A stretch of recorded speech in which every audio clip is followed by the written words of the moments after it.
Alright guys, welcome back to the Imaxit YouTube platform. I'm your host JD. If you're new, please do smash that like button, share, and definitely subscribe. If you're a member of the channel, bless up to you a lot. And how to become a member, please do click the join button. YouTube will help you along the lines. So as you saw by the title, Macy Greenwood, obviously we had a Macy Greenwood situation the other day, where in which people stated several things about his status as to the availability for Jamaica. Several individuals came out. People came out that they are the only person that has information.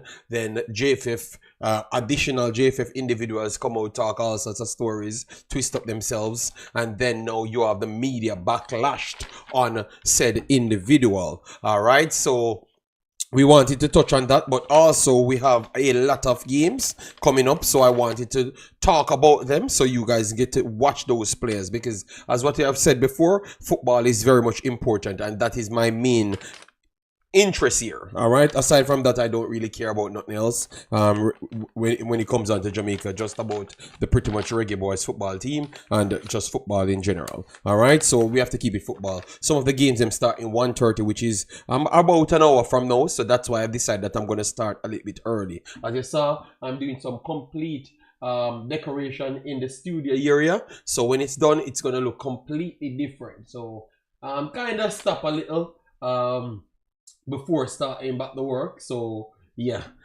maybe by next week we're gonna get it how we really want it. All right, yes, so that's what the video is going to consist of, breaking down the backlash going towards JFF from the media and what they're saying, because what they're saying really lead you to ask a few questions.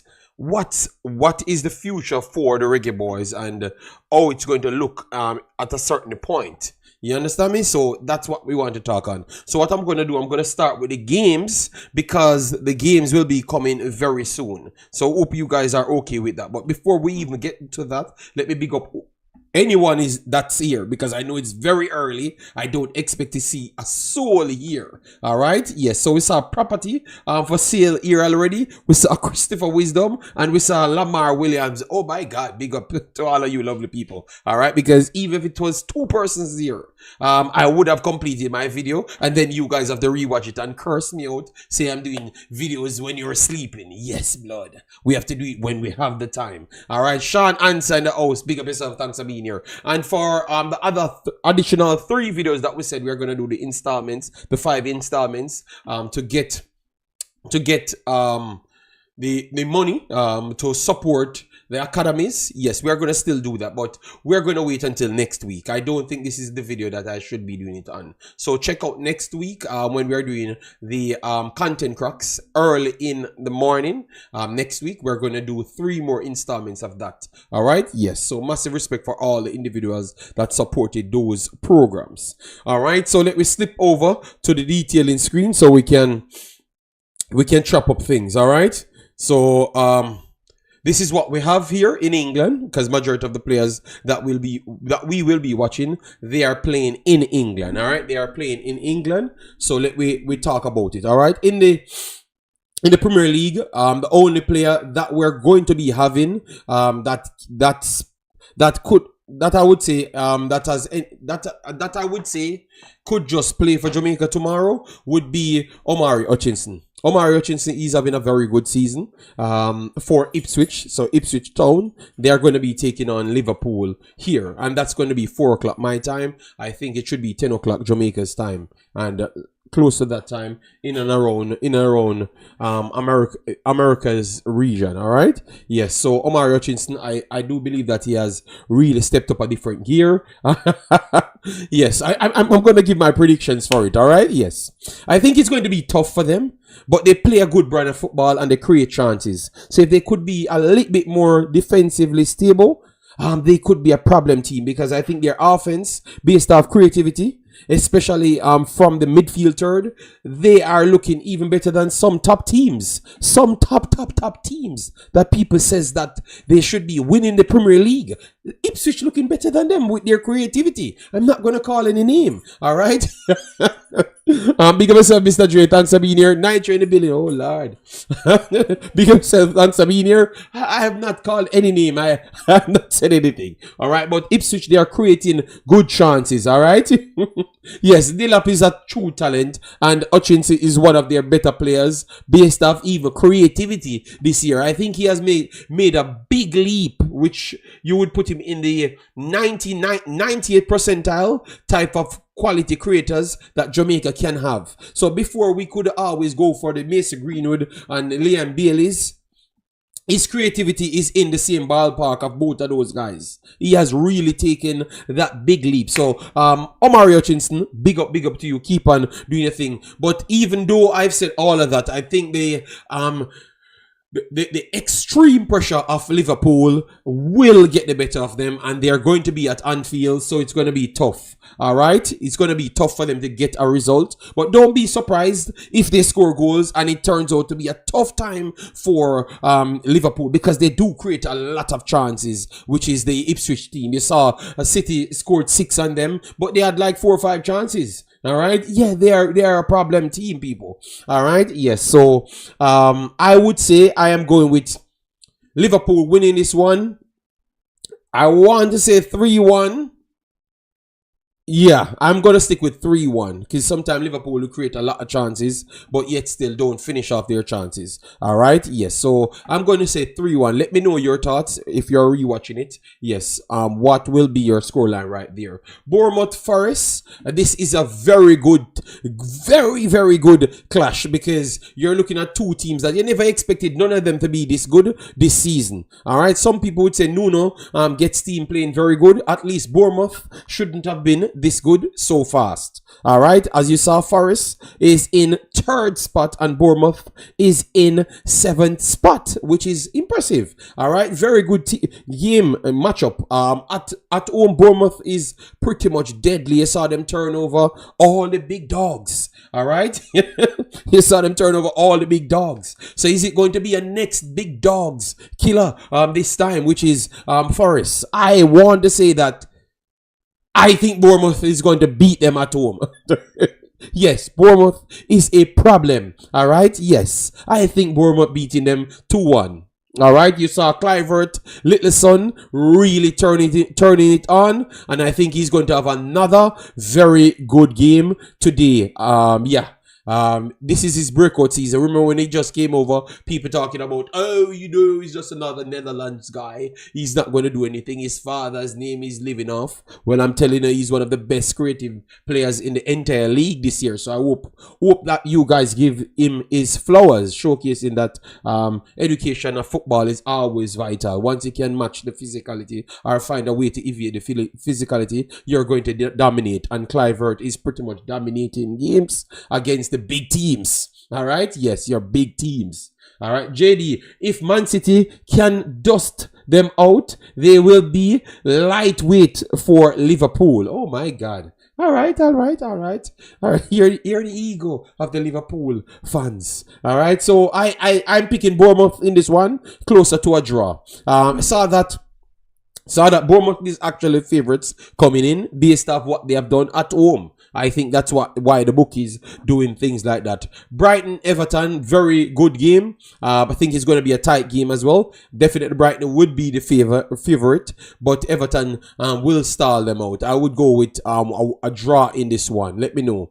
Southampton, Newcastle. I think this one is going to be a little bit clear. Isaac is on a top tier, so you're looking for Newcastle to continue. They're charged to get back in the top 4, and I think they're going to get all 3 points here. And with other teams doing very good, playing each other, are cancelling out each other.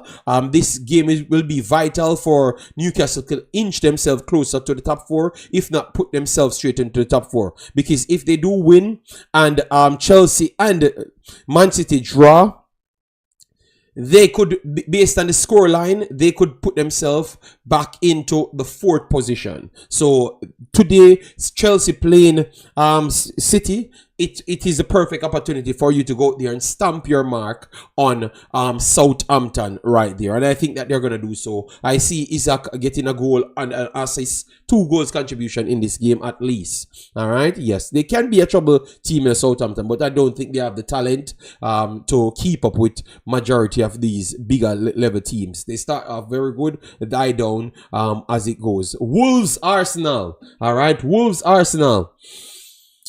This game should not be a tough game, you know, because you're going to see the mathematics here, the metrics here. Oh, yeah, oh, they are put the metric very close. 6-1. Oh, my God.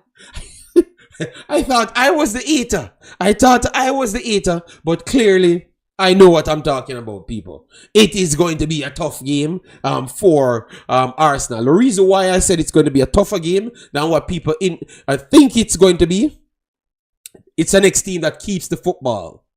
It's an team that keeps the football. So the retention that they does have, Arsenal's style of play is to break down people and take it up, especially in the midfield third. And they are very comfortable at that. So that means the chance creation will have to come. Arsenal is one of the limited teams that actually brings chance creation through midfield. So now it's going to even be worse. So they have to rely on their corners and referees to block their goalkeepers and let that foul continues, and they can score goals off that. So how Arsenal win this game is how much corners and free kicks they can actually get. So the referee can help them out. Arsenal is like Lakers in the NBA. People, I'm just talking about watching football. All right, I know the Arsenal fans will be upset when I say these things, but Arsenal is like Lakers of the NBA. You just make up a bunch of calls from referees and let them get away with as much fouls as possible. Yes. So I think this one is going to be a tough one. I still believe Arsenal will win it, but I can't lie. Nitro, I'm watching the games and I can't lie to you, Nitro.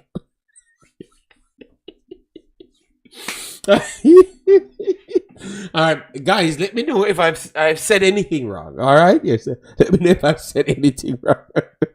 So Arsenal, I am still picking them to win, but not as big as what Nitro thinks. Alright, yes, he said I'm a damn eater. Alright, which is wicked. And then now the big one of the day, Manchester City versus Chelsea. Manchester City went on to lose to PSG 4-2 after being 2 goals up. PSG is a youth creative team from all positions. They had a very good game on the night. I thought both teams played good. Here and there, he had like Nunes at right back never really worked out because his ability to he retains the ball well, but he's not a tackler. He's not a natural right back, so his positioning is off, and his ability to tackle is off as well. So all of those things played into it, and believe me, Barcola took advantage of that. All right. So big up to them. I thought it was an educational game in which they played to their strengths of their players, and their system really in tuned with what they needed to do. Everyone understood their assignment and they did it really well. All right, they were the better team on the night, and I would say that they deserve to win the game. Ewood City went up 2-0. All right. Big JD, unrelated question: is Maggie back in the JPL? It's not impossible. That's where majority of them goes back here. So it's not impossible. I just don't know as yet. But I think it's looking like that, to be honest. Yeah, but we will get to the Jamaica side. We're just going over the big games. The big games. How can man talking about Manchester City, Chelsea, and you want me to talk about Maggie? Well, Lamar, stop. Stop, man. anyways, let me land. All right, they said City is slightly the favorites, which I would say that they are slightly the favorites. But having Palmer anything is possible because he creates a lot. If Chelsea's backline can be stable on those counters, yes, they could be a problem for City. But if you look back at the form of Chelsea, especially the creativity coming through the middle and the wing areas, it has not been the same level as to what it started out as. So that could be a benefit for City, to be honest. So they could take more risk. You understand me? And the fact that they have signed more individuals and players coming back from injury, I think you're going to see a lot more actual seasoned centre-backs and full-backs in the team. So, yes, it might take a while for them to really adjust. That is true. But at the same time, they are natural centre-backs and right-backs. So, they are more comfortable in those positions. All right? So, that would be helpful. And I don't know how much helpful it's going to be. If it's going to be a very comfortable day for City, but I think it's going to be a better day for City rather than having Nunes there. It's not working. Yeah. And I don't think they are going to put him there in this big game. I think they're going to kind of not find someone else. John Stones just came back, so you could see John Stones being in there, Akanji there, and you have Diaz. Diaz came out the last time, so we don't know the state of him. They said he's out, but that was just update, so anything can change. Yeah, so let's see. If Diaz is there, you could see John Stones play the right back and limited offensive push, but his ability to play the ball longer will be there. And his flexibility to come in deeper line, which is the 6, is there as well. And those are the things you have to be looking at as to what I think. Yes, but I think this one is going to be a little good. Give me some predictions, people. What say you on the prediction? For me, I think it's going to be another tight game. All 4 games for Chelsea City have been very, very tight games. You saw the 4-4, the 1-1. But the one thing about all of the games, they are filled with chances and terrible finishing. Jackson and Haaland, some terrible finishes over all 4 games, the last 4 games, because they've played regularly. All right, yes. So I think you're going to see the similar things, a lot of chances and a lot of misses. All right, and I think it's going to be maximum 2 goals from each teams. I would put it so a 2-1 or a 2-2 game. I'm looking at. All right, I would slightly favor City. Haaland scoring on a regular basis now, so he's getting back his confidence. KDB is creating at a ridiculous rate back again. Foden does not look like the Foden at the start, so he's looking much more in line with the team. Doku looking good, Savinio looking good as well. So I can say that at least people start to fear the forward line. Even though you still have the problems in midfield, they're starting to fear the forward line, which is something that is very much helpful. So you can push back people ready to take more risk. At first, at the start of the season, once it started to go bad, nobody cares about how much forwards they have, because they know that once they stop and nobody else in good form. But now we have 4 to 5 players in good form, forward areas. All right, so I'm liking what I do see. I think the turn today, it could be the turn today. All right, JD, what is up with City loaning Kyle Walker? He said that he wanted to leave. He said that he wanted to leave. And if you have followed City over a couple of weeks now, I think the fan base have been very much disrespectful to him and his family. You know, some little racist things and stuff. You know, and those things can turn off people based on how much you give for them. You know, yes. So that happened. So I thought that he wanted to just leave. He's going to AC Milan. AC Milan is not Italy on a whole is not people. I never experienced this for myself. So let me not talk as if it is something that I know. But based off what I've heard, is not the most far from the same situation that you're running from place. All right, yeah, so I'm hoping that he finds whatever he's looking for, the change of scenery, and get exactly what he wants from the change of scenery. All right, yes, but that was one of the main cause that led him to make this decision, to be honest. And let him do his thing, man. He has served England well, Tottenham, Manchester City. thought that he has started two top teams runs. All right, not our Tottenham have not won anything, but believe me, Tottenham had Luka Modric, Aaron Lennon, Gareth Bale over that time, Vatanga, Alawera. He was one of them to start that revolution of players coming through. All right, so he went to two places and did that for two clubs, and he has won things for City. So big up to him, man, and go on and do your thing. Yes, and City will be okay. It's a tactician at the highest, you know. Yes. So anyways, now we are going into the championship now to do our predictions. All right. Yes. Let me know if you guys want this every Saturday morning. We chop up things. All right, and still catch whatever it is. That's the drama that happens in Jamaica. It's always something like that, you know. Jamaica and drama is like the same thing, you know. Period. Yes, just period. Just period. You will never get away from drama. Yes, so but at least we can push some football in it, you know. Yes.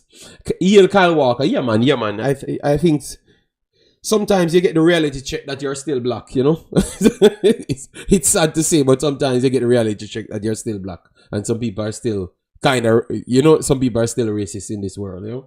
Yes, 7 games in the championship today to watch. Oh, well, Nigel, I'm going to go over them so people will know. All right, so people that just came in, please do it, like button, share, and subscribe. So the first one is Luton versus Millwall. All right, Luton, terrible start. Terrible start. They are one of the worst teams in the championship. And remember, they are coming from the Premier League.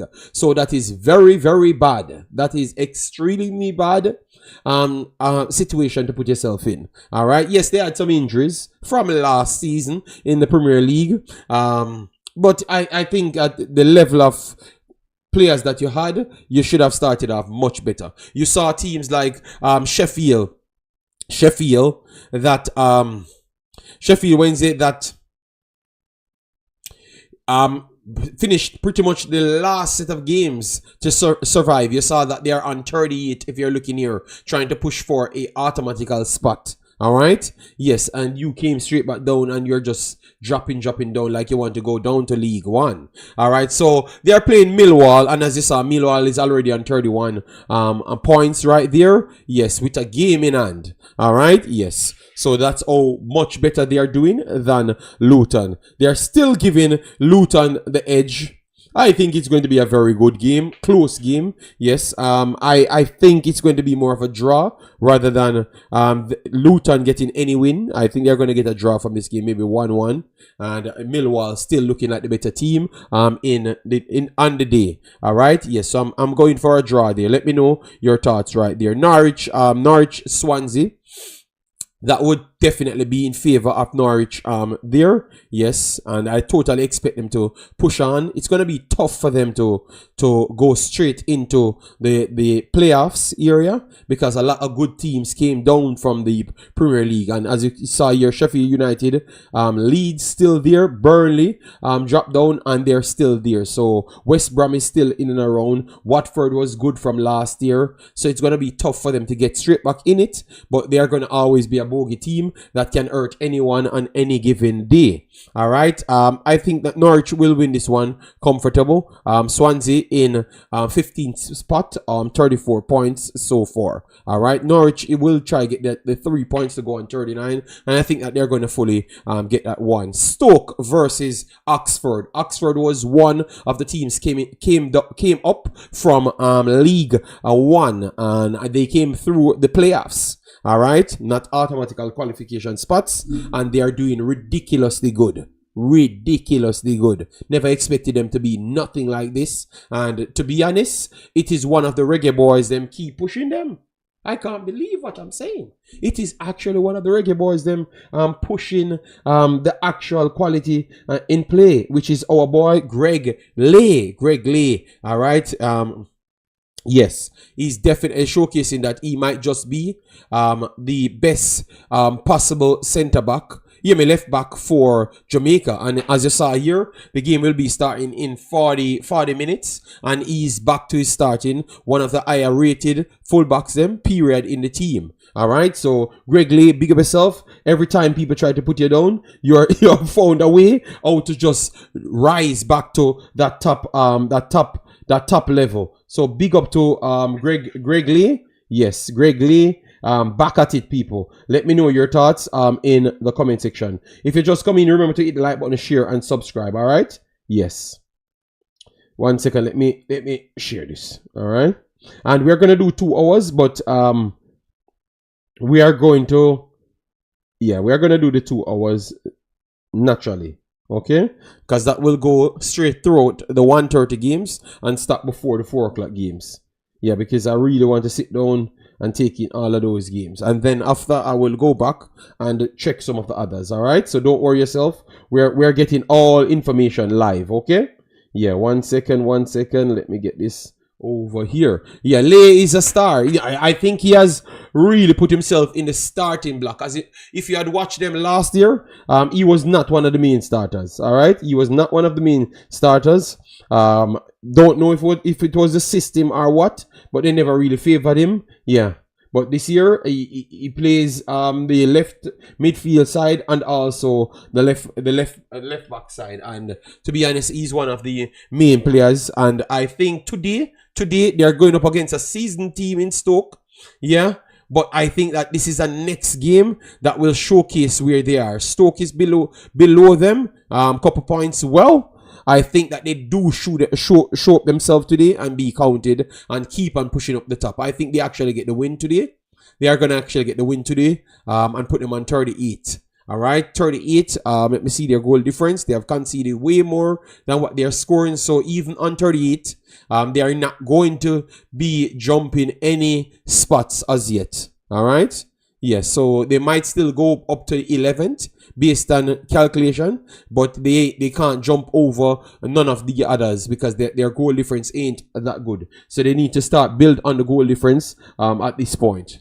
All right, yeah, but I'm picking them to get a win right there. But you have a Jamaican there, so who wants to watch that? Yeah, please go and watch it. We are coming up to the next part now, which is the dramatic side of Jamaica.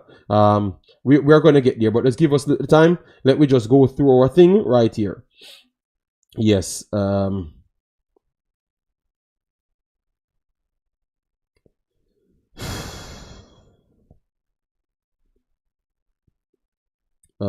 right. Let me see if I can set the poll from here, because I saw it the last time. 1 second, guys. Get off the screen. All right. Okay, I can't set it here. 1 second, guys. Let me double something up for you. So when you come in, you just remember to hit the like button, because I don't want to be saying it over and over because it makes no sense. All right, yeah, man. So that's why I've always just set the likes target and we work with that. All right. 1 second. We are going good. I think we are going faster. Yeah, I never expected it to go so fast, but we are here 30 minutes and we have gone through a lot. So I am liking it, even though it's a controversial title. The video have not gone controversial as yet, so that is good. So maybe I need to put all the facts and quality in front of it. Less dramatic things. We should not start with it. All right? Maybe that's what I'm gonna do going forward.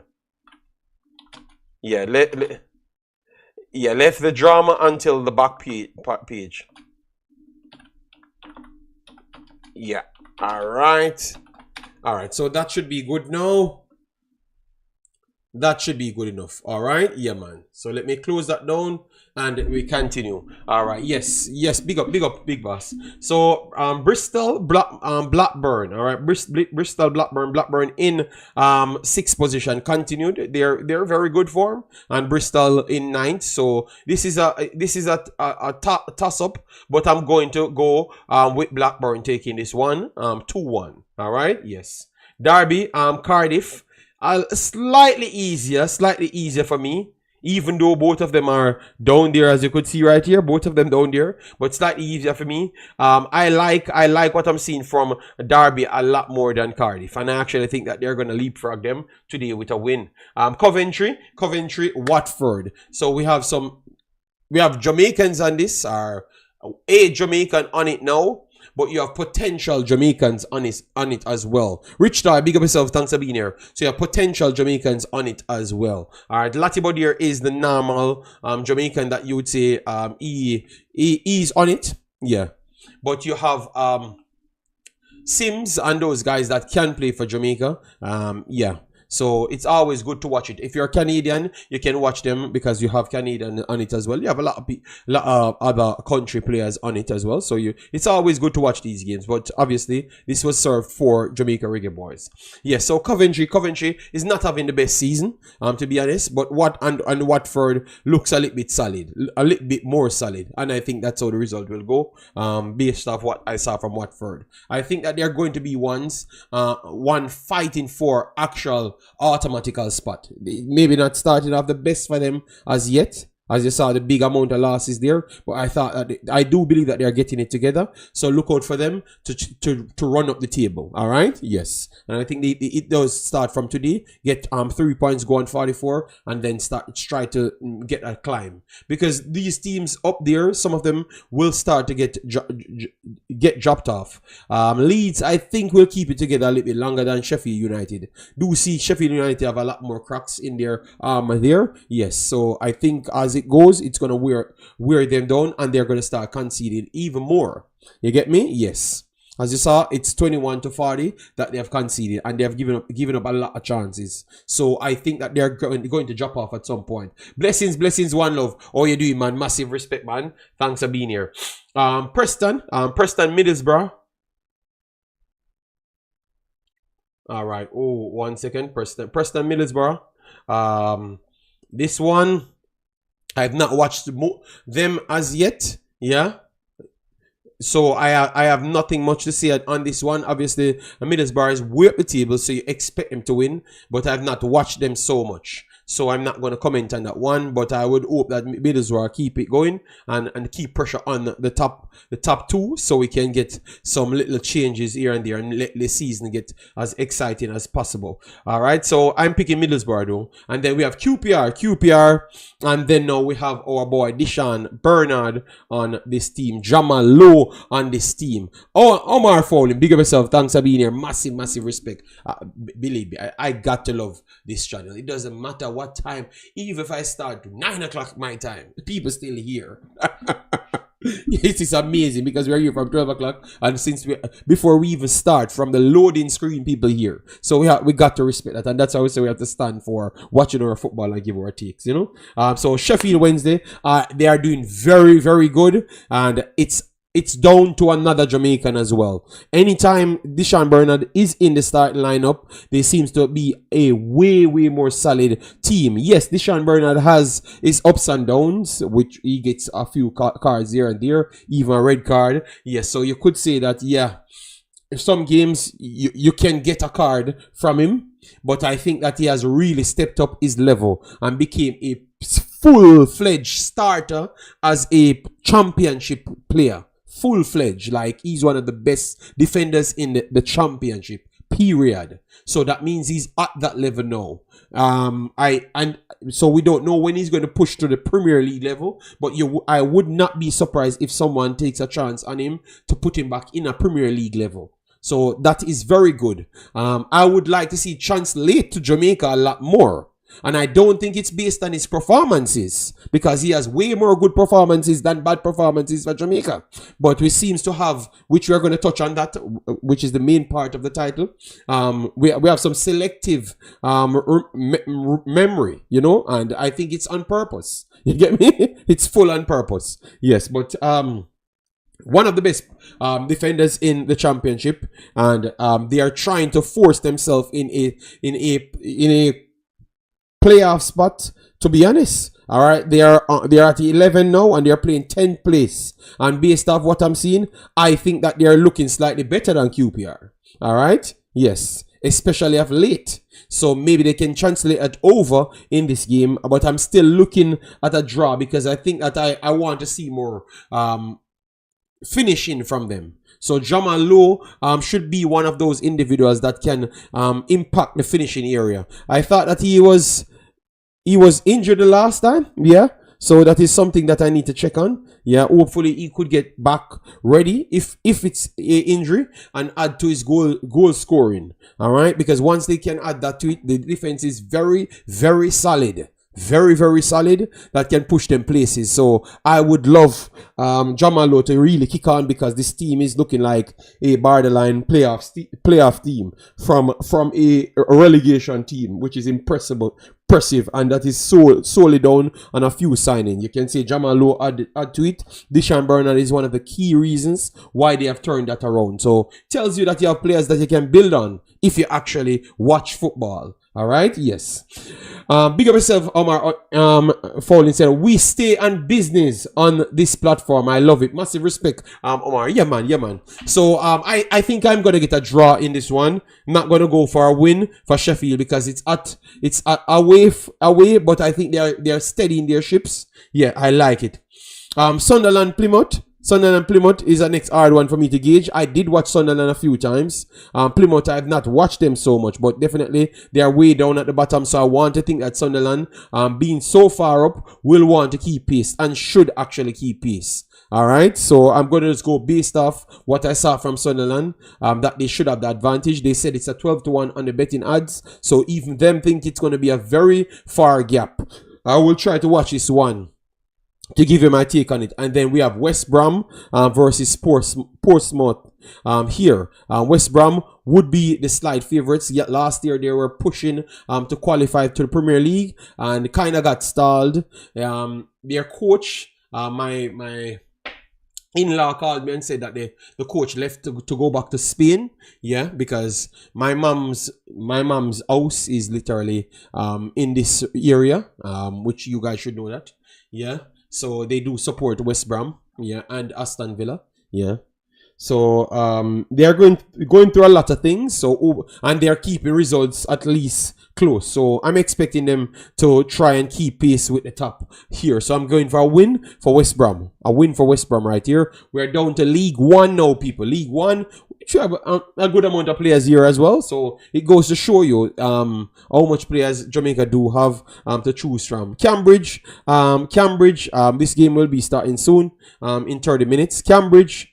Mansfield. All right, Bell start for Luton. Peart Harris starts for Swansea. Lay starts for Oxford, and Baker starts for Stoke. Yeah, thank you on that. Thank you for that.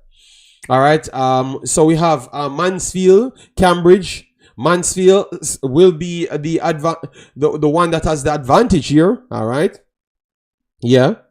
Mansfield is in 11th spot.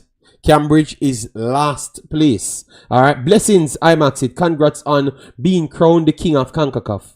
I think that was a thing from day one. I've gotten that crown for 5 years now. I don't think you knew that. But before the game, yeah, I've been doing Trinidad so long. I think I can't believe you never know that. You know, yeah, I was always the king. You know, the only person that rivaled me was tactical manager. You know. Tactical manager, who you had? You had one from ESPN that had his own channel, but it was always between me and Tactical because they thought that they were corporations. So based off them being that and program, people took them out of the race. It was always between me and Tactical, and we worked together because me and Tactical pretty much started this Concacaf thing, this entire Concacaf thing that you're seeing. It's me and Tactical started it. So after that, then you had Josh came in from the Canada side.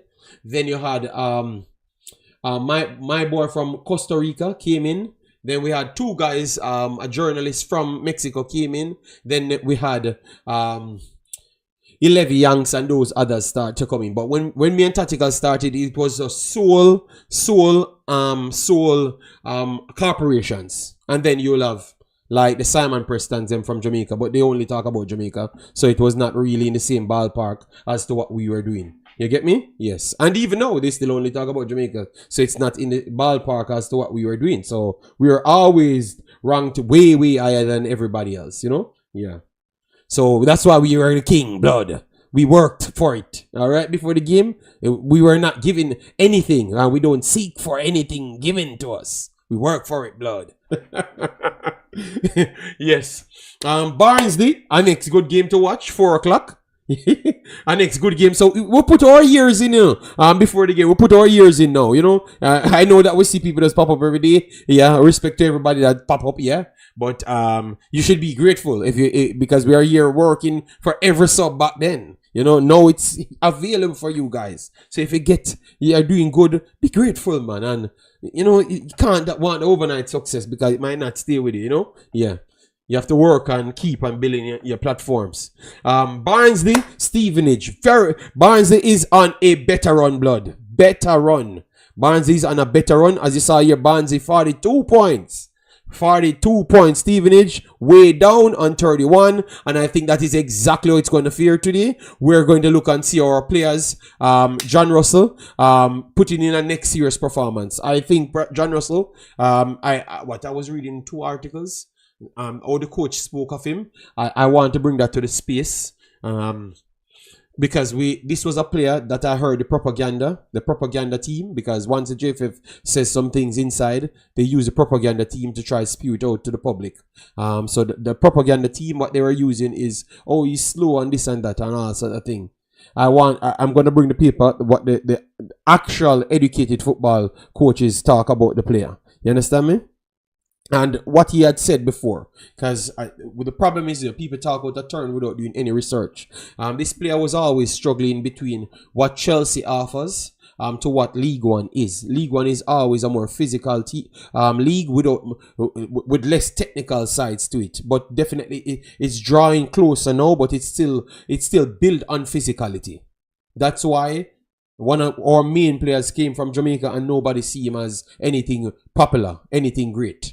Because he doesn't have any physicality, and he can't find ways to evade those physicality because he's not educated enough on football. So he's gonna always struggle until that time. Lee Byrne, you saw Lee Byrne. He's the same age, but he's 7 foot and big vein popping out of his eye sockets, and he's dominating in League One. All right, so you see, so physicality. So even though John Russell is a big unit, he was the more silky, smooth type of player.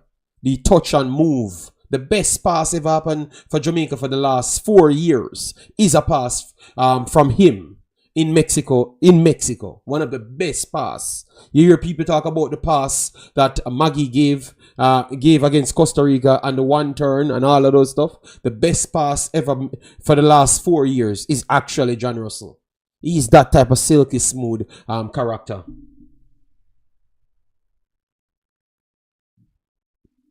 The issue is a lot of your detracted don't understand that there are levels to this.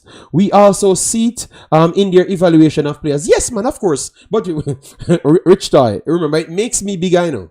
It makes me bigger because I've exposed that I've watched football and always never run to get things. That's why my video was, people know exactly who I was talking. I heard people asking, why am I being so slicky? No. It's people made speech that, oh, people need to come to them. And I'm saying, bruh, no, valuable, we don't own anybody. You guys don't even get people to play for Jamaica. But yet still, all I just saw you guys do is use the people to bolster yourself to reach places because you like to take shortcuts.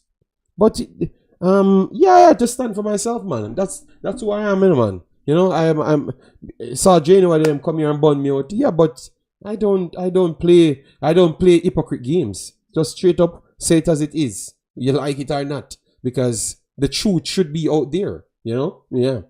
So I have to big up the other kids them that's putting things together, make people, because the truth is, this category was built, and as what I've said, this category was built by me. What you're seeing now, when you can see Presser, the Gunner guy, Jason, Cranky, what they are doing is built by me, and it is built to sell people hope. It is built to sell people hope. But what I've seen of lately, a lot of people trying to take away hope from the people to sell the narrative what their owners because they're left from being independent to be owned by people. So what their owners want them to sell, that's what they're trying to convert something that I have built. You get me? And I couldn't stand for that. So that's why I have to tell people the other day, yo, go out there and do your thing, man. People like what you're doing. And you're furthering the work, because I was so shocked when I watched the Gunners guy video and he was describing what he saw on the game of Damian Lowe. You know what I saw next man did for Damian Lowe? Start talking about all stories about over-the-top greatness, trying to detract people from the actual facts that what just happened. So they don't lie to you directly. They just put things in a way to evade the truth from you. So indirectly, they are liars. You understand me? So I accept and appreciate people stand for something, because what happened there now, they can. So when you're forced to put Damian Lowe back in the team, when they had a better player, it was done by these people because they're doing it by design. But with me and Messi Gunner doing it, Jason Guna evaluating players, people know all the players them play.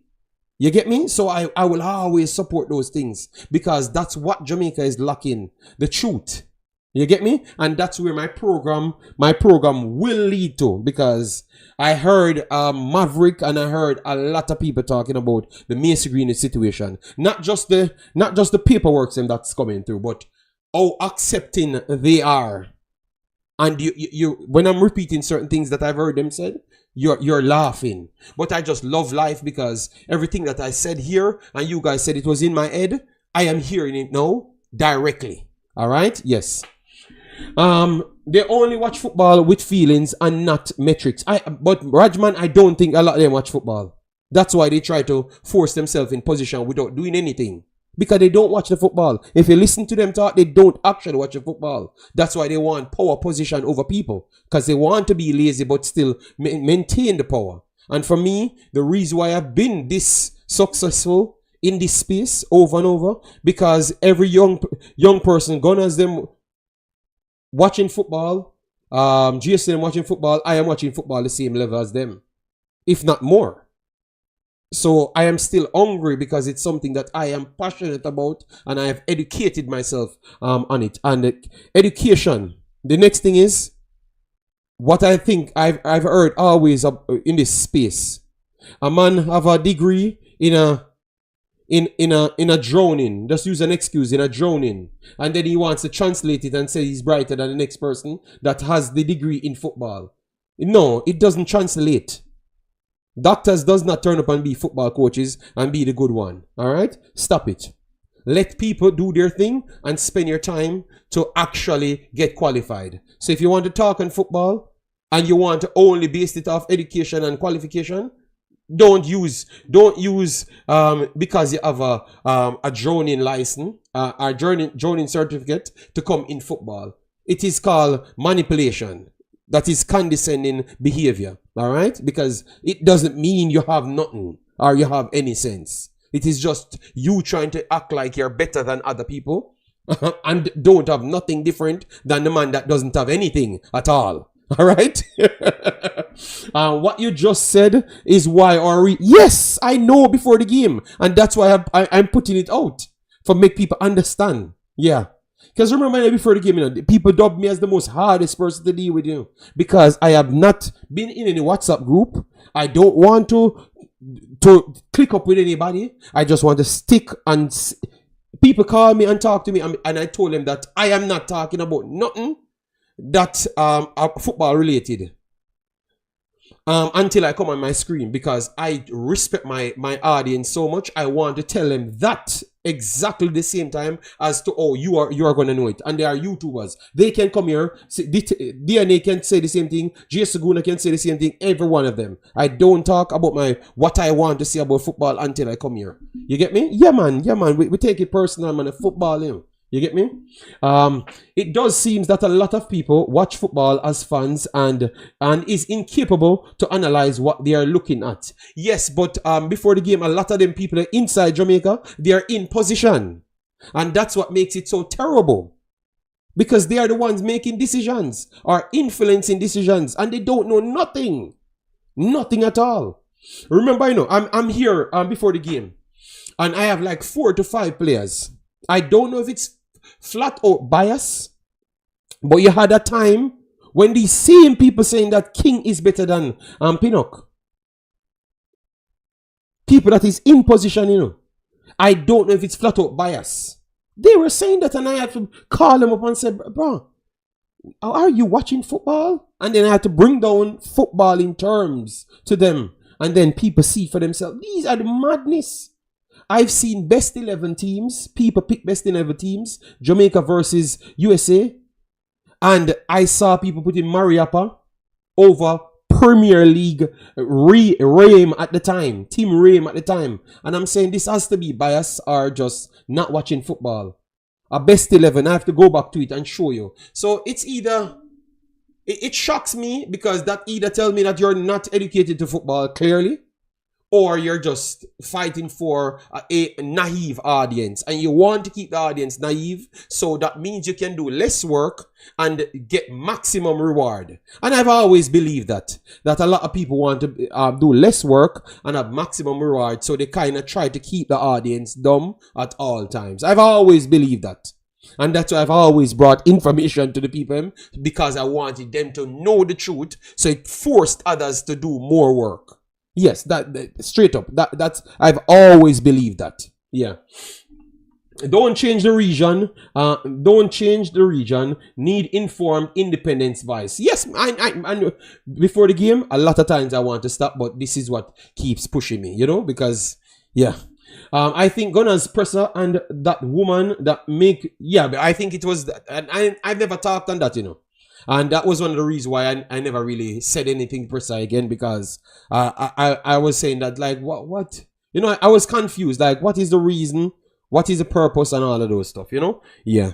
But anyways, let me start with what the topic is of this video. Then I will flow into the rest of these games. All right, so we had a situation with Macy Greenwood.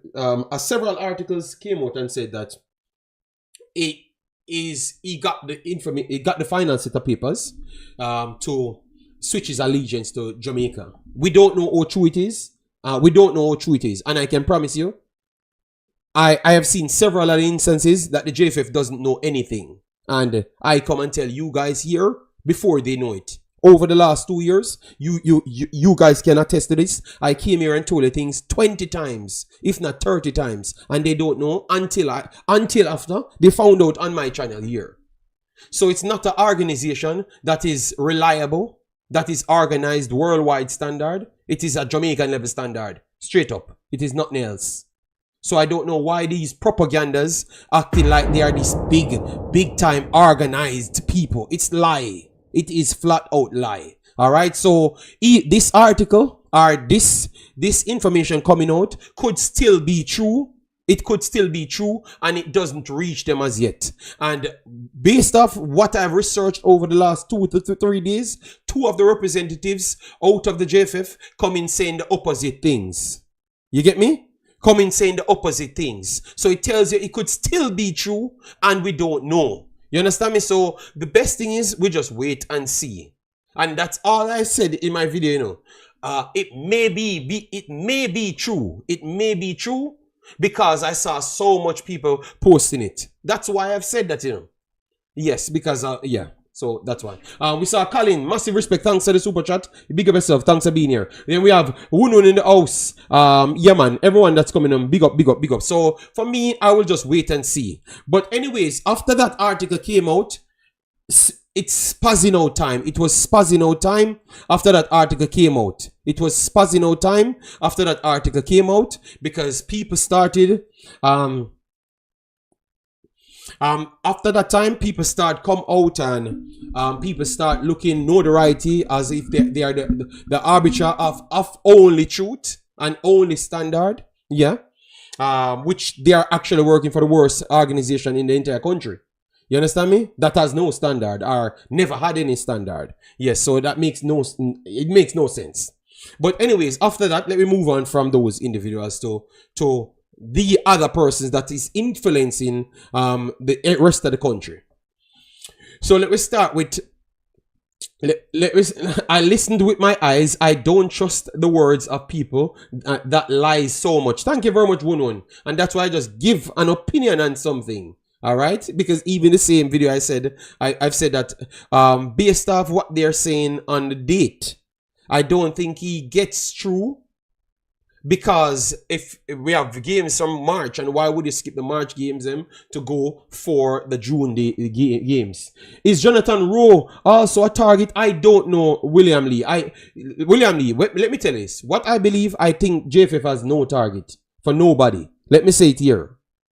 And I am saying that based off my experience.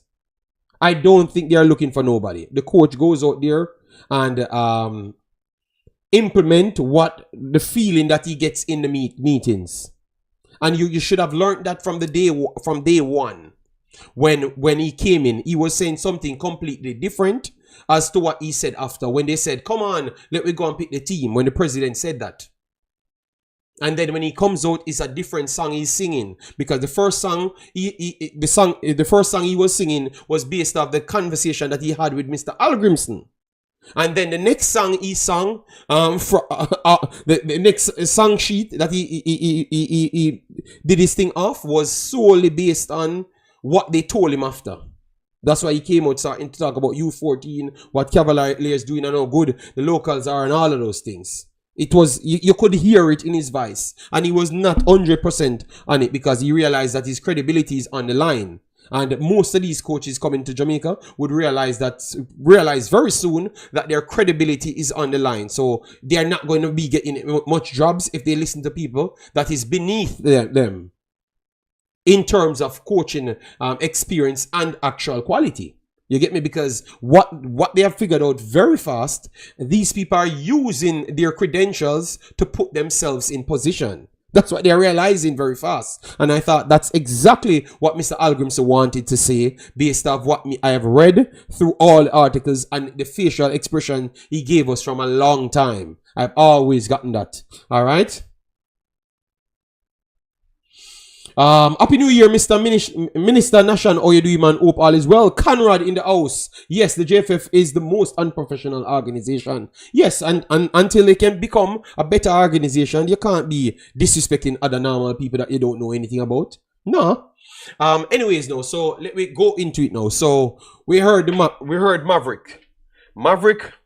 Maverick came out, and I heard it on his show as well. So, and other people that's in Jamaica's football, they had a pushback about Mason Greenwood. They were disrespecting the JFF as well, because they were saying that the JFF are pretty much try to kiss players' asses, and they go down to their xenophobia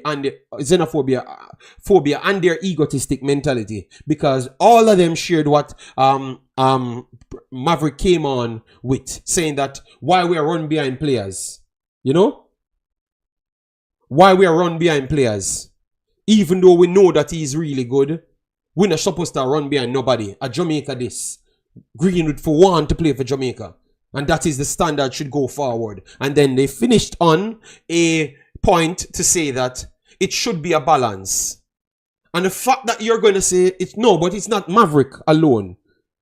Coaches of teams saying it, and people calling his talk show that are football people in the country.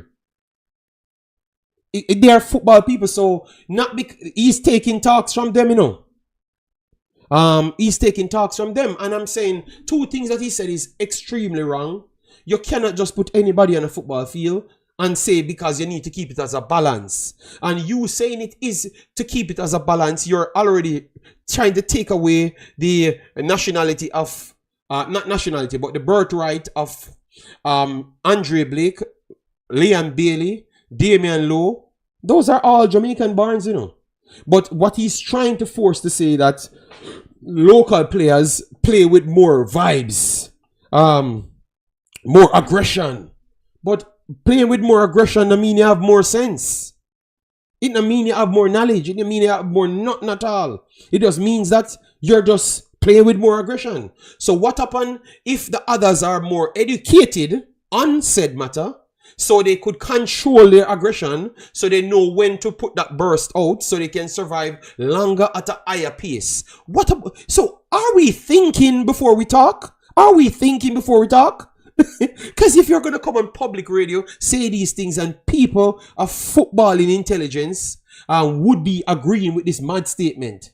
So if you run up and down, it tells you why no Jamaican team cannot keep up with no team in Concacaf.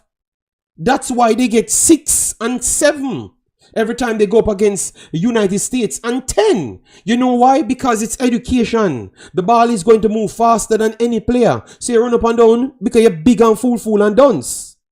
And then me just move from 1 point to 1 point at a slower pace because 2 persons covering the gaps, and we are using the triangle trap to save our energy but being more effective. And you're not going to win because you're just dunce and arrogant. That's it.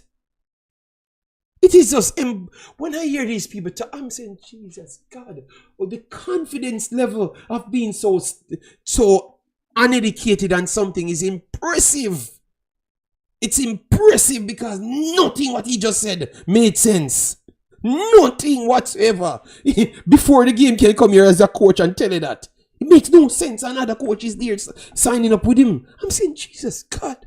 So these are the people that I'm forcing. That's why the people are not accepting the players them as fast. Because you have this man on the radio and nobody countering it. So Mr. Speed them that has football in education need to have a radio to counter him.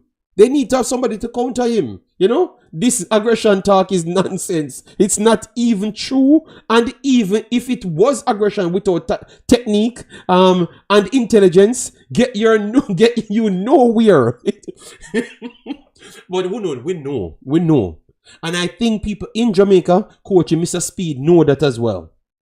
But I'm just saying, we need to have people countering these guys because they spew narrative that makes no sense. The next part that he talks on, which everybody agree with him, is we should not run down anybody. Everybody who want to play for Jamaica should just be here, want to play for Jamaica. You know? And I'm saying, that is tough again.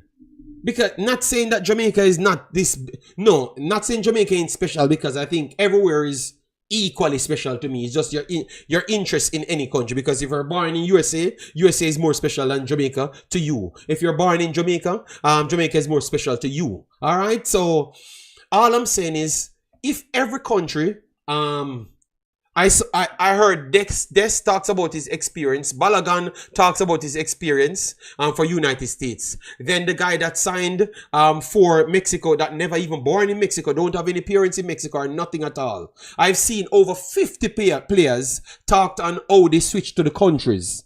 And all of those places are bigger places than Jamaica. They're higher football level teams than Jamaica. But yet still they're going out of their way to actually put an effort to get these people to show that they're wanted. So why are we just stuck on this egotistic train of we are the best things and everybody for want us? Even in his statements, he's talking about how good this guy is. But yet still saying that Jamaica this, yo. People for welcome. I want to know. I want Jamaica this. I told you England want you.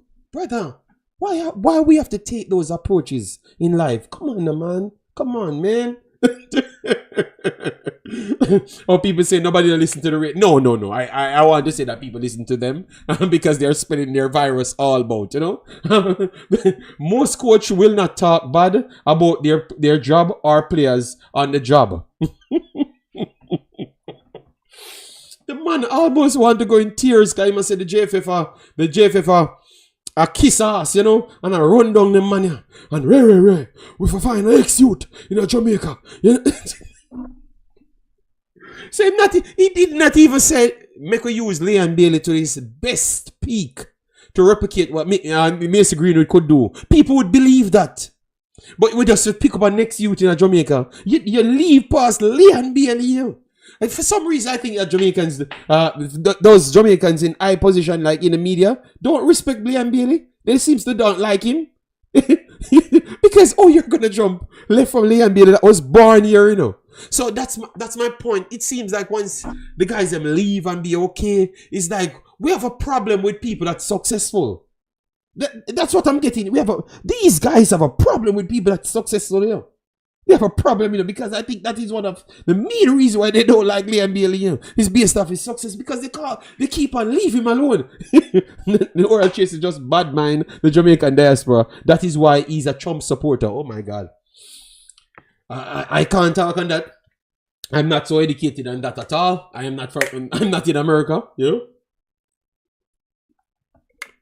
And I have not spent enough time to talk on that. People like Cranky and them mans there can talk on them stuff there, you know. Yeah, so when I've heard it, I said, okay, maybe it's just him.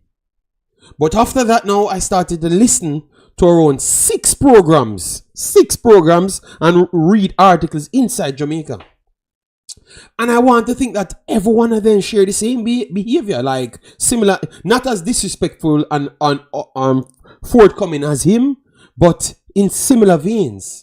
I'm saying, brother, and then no, that based off that now, it led me to ask some questions, you know, because they have so much impacts on voting and all of those things. Because remember, those guys have friends that work for Harborview, and based off that, them have their voting rights to put people back in power. So it's a big circle. You think that this is something that is holding back Jamaica and will hold back the full potential of Jamaica until, for God, hope to God that we can get some good players coming out of the local side. Until that point, because I actually believe that, you know, that we are not going to go anywhere until we can actually get local players to be as good as the English players them. You know, because these guys are mixing up things. The people that has votes, that Mr. Speed said, yo, we have to split off and off with them. I think the media of Jamaica is mashing up Jamaica's football because it influenced the selection of Jamaica football. It actually influenced the selection of Jamaica football.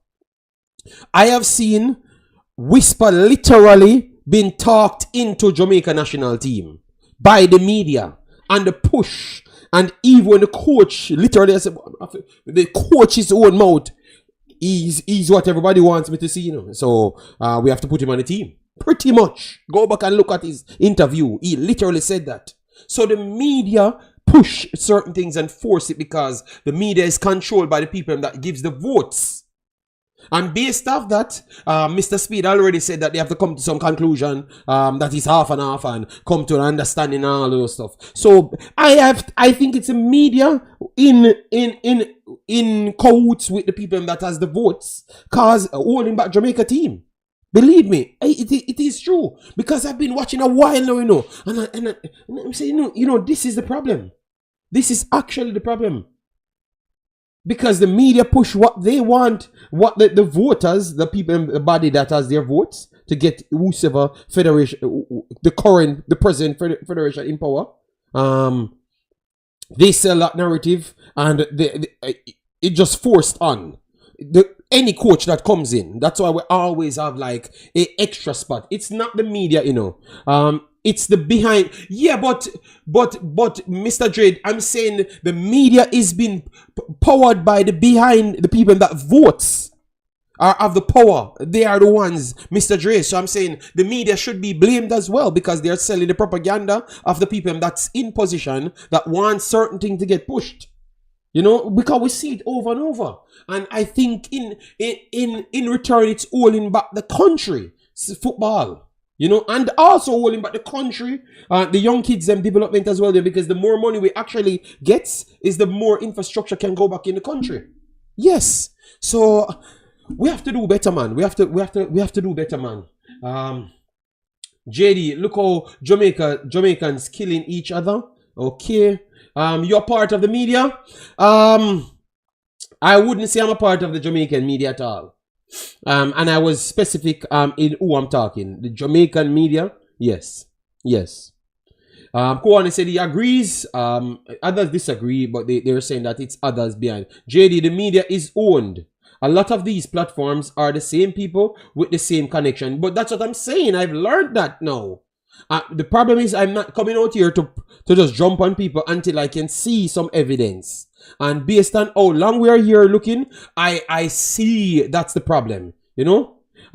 I'm just joining the live, so maybe I might be a little behind. But is the argument you're making a defense of Greenwood? No. A defense of the program of looking the best players and giving coaches full autonomy to do their damn job. Because the one time we had a good team is when we give a coach the full autonomy to do his job, which is Rene Simons. That was the one time we did good. Every other coaches came in, we have to beat on them, and we use the style to say that, oh, because Rene Simons never left anything. Rene Simons actually invented leagues in the country, brought stability to the country. So what he never left to Jamaica? What he never left to Jamaica? People go back in history. Rene Simons actually organized Jamaica's football. So what he never bring to Jamaica? Mr. Spade said that, you know, and I never got to challenge him on that, you know. What more you would have wanted to him? What you're talking about, education, like he never left a book for you to copy off? That's what you're saying? He left leagues. He put players places, Goodison, and those players wouldn't have reached anywhere without Rene Simons. And those are factual statements. JD, the football space depends on the SS media, like Imaxit and others. No. Oh, define SS so I can have the conversation. All right. So once you do that, I can talk on it, because clearly, we had a good team under the German. Yes, man. But I said full autonomy. Won. Schaefer's never had the full autonomy. The one time he says certain things can't work, they fired him. The one time he said certain things can't work to go to the extent what you want me to achieve, they fired him. One. So he had a good team, but he was limited because he had to force certain things in. Yes. So that's why I said the last time a coach had full autonomy was solely Simons and nobody else. Bless up Jason Guna. Hope all is well with everyone that's coming in. Cian Boyne, Big Boss, one in the building. Yeah, man. Massive respect. So, yeah, so that's my point. That's my point. RR trying to pin me in media and whatever. Alright, so RR, look, my contents are based around football playing. Jamaica no watch football. Jamaica media no watch football, period. So, all of the players that I've talked about, it's me make people know about them because they don't watch them. And that has nothing to do with Jamaica because I've got my information directly from England. So, and everything that I've talked on is directly outside Jamaica. So, I can't understand how I am in Jamaica's media. I don't cover press conferences. I don't talk about nothing what they do. Aside from maybe when I'm making a point clearly. So, I fail to understand that part, RR. So, educate me. True, just saying, yeah man. Schaefer's, I said Schaefer's created the best organized football Jamaica ever played. That's what I think. We said that the other day, so I agree with you. Before the game said qualification can be misleading in regards to how well are developing players. And TNT last appearance in 2001, we lost all 3 games and had a -7 goal difference after losing Hall. One second. Who is that meeting on my door, man? Hello? Thank you. Yeah.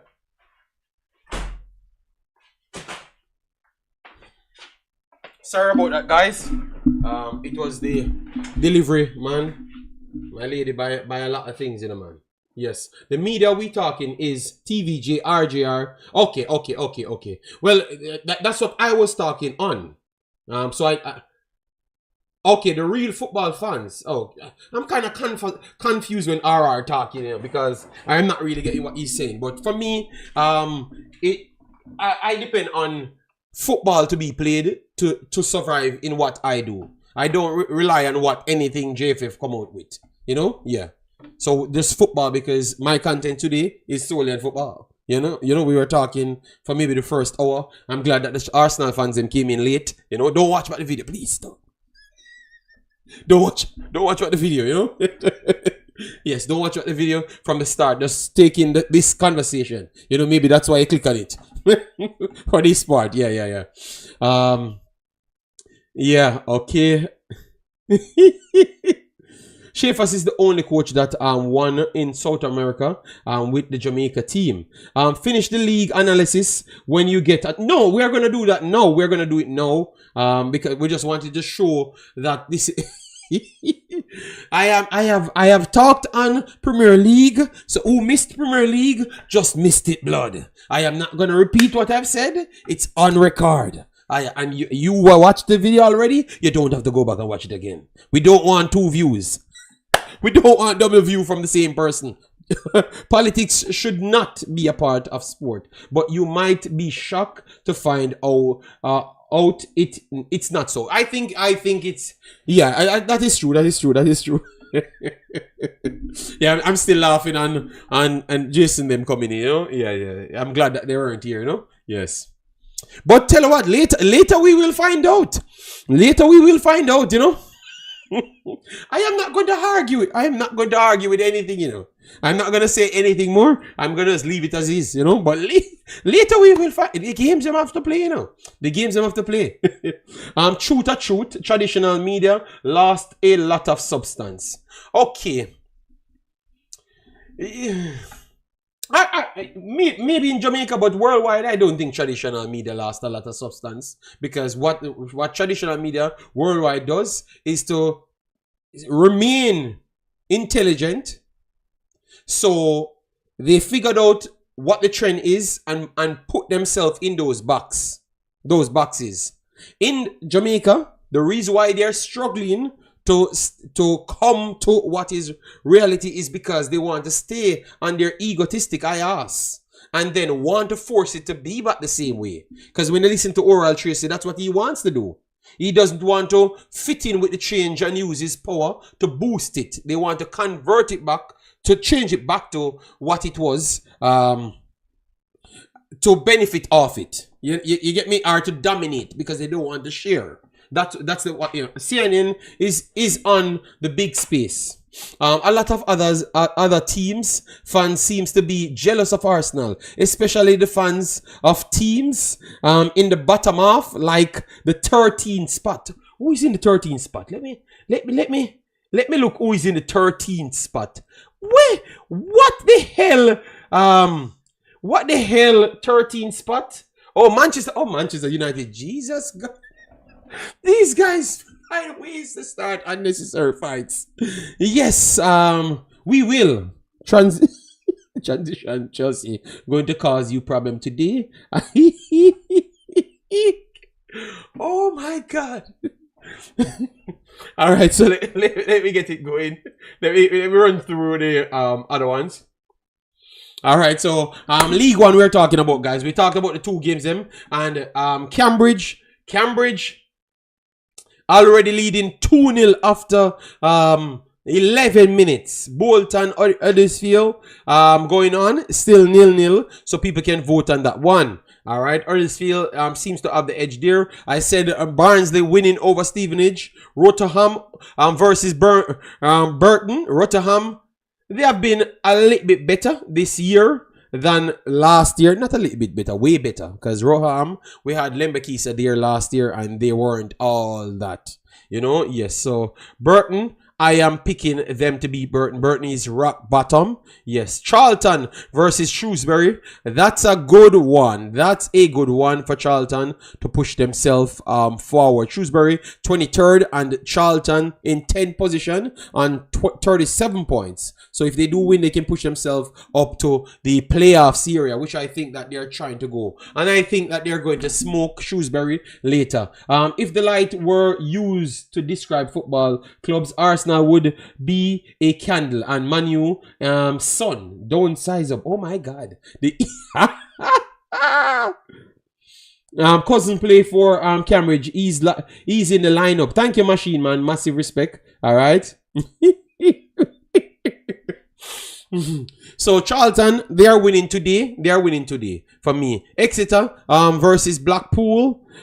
Exeter, Blackpool, close game, both of them 14th and 15th, and I think exactly it's looking, that's how it's going to finish. I think I'm looking for a draw right there. Reading, we are yet to get any game for Clark, our goalkeeper. All right, yes. So hopefully they're not gonna give him any game. So yeah, let me leave it alone. Then we have Lincoln versus Peterborough. Lincoln, oh my God, Peterborough scores goal at a ridiculous pace. All right. So Peterborough in 19th position on 27 points. All right. Yes. So they need to get up there. They are scoring some of the most goals in the entire competition, but they are conceding the most goal as well. All right. Yes, they have actually conceded the most goals, and they are up there with the most goals scored. All right. Yes, so they need to work on it over the last few games.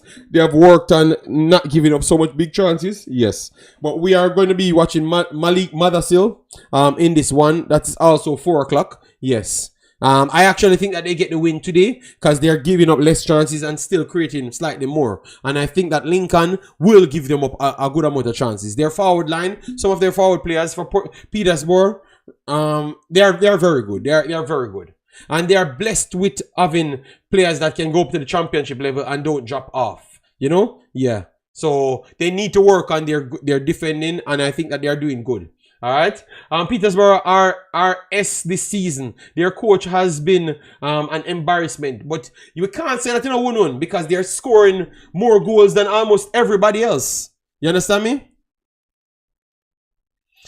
They're scoring more than everybody else, but they're just conceding more than everybody else as well. So at least he has gotten something right. So let's see how he can work on the balance. All right.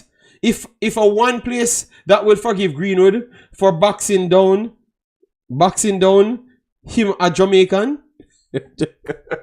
Oh my God. So they have some attacking individuals, but as a team, yes, I would agree.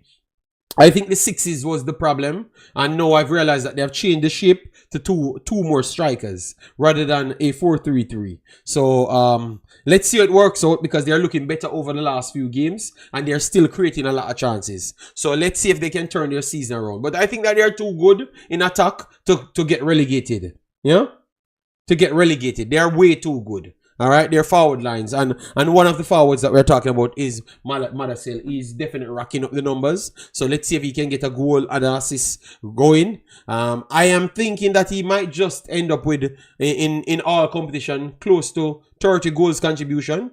It looks like it's possible now, guys. Martin Baker, big up yourself. Thanks for being here. What good is that? There's two sides of the game. No good scoring, a lot and conceding more. They have conceded less the last 3 league games, but that's what I've said, Jason, because they changed their complete formation. They wanted to be expansive and just play with their forwards to cow down everyone, but they were scoring and getting scored on at the same rate. So that means what you have as the big advantage, which is the better forwards than everybody else, it's not really working out. You know, it's not really working out. So now they have kind of gotten more compact to protect the 6th position and use a 6 instead of 1, you know, use 2, and then the wing back areas will be more supporting cast for the midfield, and then the forwards can be more free flowing and concentrate on only scoring goals. You understand me? And they are looking a lot better because they have their freedom. So let's see if they keep this going and use the 2-striker system more than anything else. Yeah. From once we can't play like how we used to play in the 90s, we in trouble. Yeah, but we can't do that anymore. Football have gone way more analytics than anything else. Yes, Conrad Smith. So guys, as you're coming, remember to hit the like button, share and subscribe. All right, yeah man, let me still get this video over 100 plus likes on it. All right, yeah man. So I am going for Peterborough to win the game. Yeah, because they have looked better. And then we have Stockport versus Crawley. We have Gardner's son at that club. He's progressing nicely. Obviously, he has not made the big jump for people to want him in the team ASAP. So you have to watch it a little bit more, you know. That's great. You can't stab a man and get get credit for driving him to the hospital afterward. He addressed it when the season's done, and you can't get promoted. Is a disgrace. Okay, so clearly Wunun is not following him up. And then we have Ernest says, big up Kendrick and all in the chat. Yeah, man, big up Kendrick Lamar. Yeah, man. But give them a chance, Wunun. It's still tight. They're on 27. Obviously the top of the group is on 57. But after that, you can say that the playoff spots are 41, so it's not so far. All right? Yes. Hey, JD, your nightmare is here. White Art Radio. Oh, my God. And we are here beating up media, you know. All right? So, White Art Radio. All right? In the building. All right? Yes. And for people that's coming in, I'm doing some renovation to the studio. So, next week, as you see here, the fireplace is changed. This is going to be covered. The wall is going to change and everything. So, next week, top shelf things going on. And for the people that we said we're going to do the donations per stream, this stream was not for it. So next week we're going to do 3 streams. What we do, we have 5 donations per stream, and if we go over it, we're going to put everything together, be transparent, and put the money together, and then we try to donate it. And we have target Kingston Academy. We have not reached out to them as yet until we can amass every single thing. All right? Yes. So we're going to do 3 more streams and put everything together, and we just do it on behalf of the Imaxit family. You know? Yes. So that's my plan for next week. So I'm not going to push it past next week. Only 3 more videos. All right? Yes. And then I put everything together and contact them, and if they want to do it on the screen, no problem. Or if they want to just send me a video and tell you guys thanks. All right? Yes. But we are going to produce everything, like all the videos that we have collected money, and even PayPal wise, we put everything together and show people exactly how much we have collected over that period. Because we have a person came in saying that he doesn't know that we're not stealing money like the other Jamaicans them that says that they're going to do this and don't do that. So we want to be full transparent on what we're doing. You know, that's how people is, because he never donated $1, but he had the most talks, you know. So we want to do that. So next week I'm aiming to do 3 shows before Saturday. So Saturday I can compile everything and then donate it. All right? Yes, and then donate it to them. All right? So all of those videos, people. So if you're donating to this channel, this video, it's not going to go over on it unless you put it, says it is for this. All right? Yes. Because I don't want any confusion. All right? Because I'm struggling to separate the money for the video from the super chat. But I found it on the phone. That I could go straight on it and find the super chat money different from the video's money. And maybe what I would do is just give away the whole thing. So the overall money for the super chat and the video, I just give away everything. Because as you see here, let me show you. 1 second, let me show you the money. Because I'm a full, all right. So as you saw here, the video that we did with the Tyreek Magee full circle, that was the second one. See it here. All right. It made $32. $32 in total, and I'm going to show you the revenue. So it shows you how much it made on super chats and how much it made on the video itself. All right, let me show you. All right, so as you saw here, it literally says, look, so you can see for yourself now. It's going to load. It shows you that I've made $24. So even though you guys donated more, YouTube take their 35 to 40% and give you back that. So you could see that I made $8 for the video itself and $24 for the super chats and gifts. All right. So I'm going to put all of those things together, show you the money. So full transparency, and we are on. All right. So for the individual that asked that, yes, that's who we are. We will put all of them together, all the 5 videos, them money together, and the PayPal's as well, which is registered in our video. Because if you use the PayPal, it's 100% money come to us. Or you find if PayPal is in the description of the video. You click that and you donate by there, it's gonna still peak on the video, and I will click those and put them as well. So full transparency for them, put it together, and hopefully we have enough money so it can be close to 50,000, 60,000 or something like that, so it can get a few boots and stuff, so it can look a little bit better. But I think we're because I got 50 from Burke.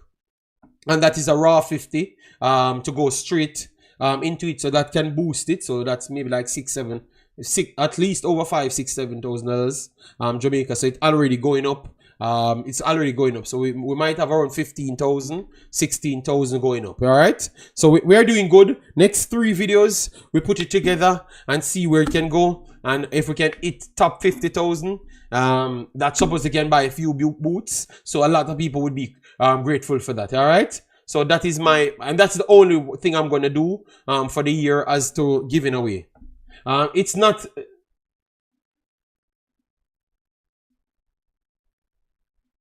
so you say here, it's as you see, brother. Okay, I Blackheart Radio, clean up that. Let me work on it. So yeah, man. So next week we will finalize that, people. All right. So for people that donated, next week Saturday we want to complete everything, like present it and everything. Yeah. So Petersburg we're on. Stockport Crawley. We have. Stockport is the heavy favorites in this one. Stockport is 6th in League 1 on 41. As what we said, we have Shea Gardner. Shea Gardner is there. Yes, Shea Gardner is there. I think they're building him properly, and that's why I've said, even with the Dixon thing, when I heard people saying Dixon is better than this and he shouldn't be there, I think our biggest fault that we have for all of our players that are reached back in Jamaica, I think the fan base and the way our perceive life is a problem. If we have to rely on anything outside Jamaica, is a problem, because we tend to damage our kids because we don't try to. I want you to be confident, but sometimes it goes to a delusionary territory. You understand me? Because when the kid should be trying to learn something, you're putting pressure on him. Oh, you know you're better than that, and you should be here, and then you let the kids then move and don't learn anything. Put them in a next position that people want to see things from them now, and then push them away. So sometimes our attitude of being too confident with limited actual education on the subject matter is the downfall of a lot of our, not a lot, all of our players them that goes overseas. It is the blatant downfall. The only ones them that reaches somewhere is the ones them that have the right people around them, not to force them to do things that they shouldn't be doing. All right. So for the Kaim Dixon thing, tell the kid something positive. Show him exactly what the next player doing and what he could do to work on improving himself to get to that level. You understand me? Yes. So what Shea is doing, I love it, because I've read some things on when they were giving him the contract, and his mindset seems like, oh, I'm here willing to learn. You get me? And I want to build myself, and this is an organization that takes care of the kids and build them from stage to stage. So look at the big difference. He is way younger and he's in the team.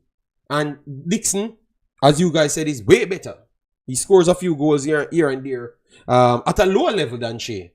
But yet still he should go to a higher level. But you don't know the transition phase between one to the other. And you don't know the level of the other players in playing, because Lee Byrne playing is a flat-out striker, but he can play wing forward as well. And both positions, he's better than him and ahead of him as well. And what the league requires, he's ahead of him as well. So if Lee Byrne was down there, he would have scored 450 goals per game. All right, so that it tells you the level, and he's up here, and he's scoring 450 goals per game. So it's hard for you to stop that individual. So I would say, man, going forward, man, I know you want to feel good and you want to brag on, like how we have the Usain Bolt, and we want to brag and say Jamaica the greatest. But sometimes, man, try put forward the knowledge to the thing rather than just say we are the greatest. And maybe that's the reason why I can't get on with a lot of people when I came on YouTube, because it just seems like I'm against Jamaica, but it's not against Jamaica. I'm just against the false statements, because it always never include the education. Because once you say that you're the greatest and I'm asking you, oh, you know you're the greatest, you cannot answer. Yo, man, if I believe in himself, I want to hear youth look like foreign, take away everything from you. What? I am better off in life. So far, it never take away anything from me. It just taught me to assess situations and be as knowledgeable as possible before you move forward.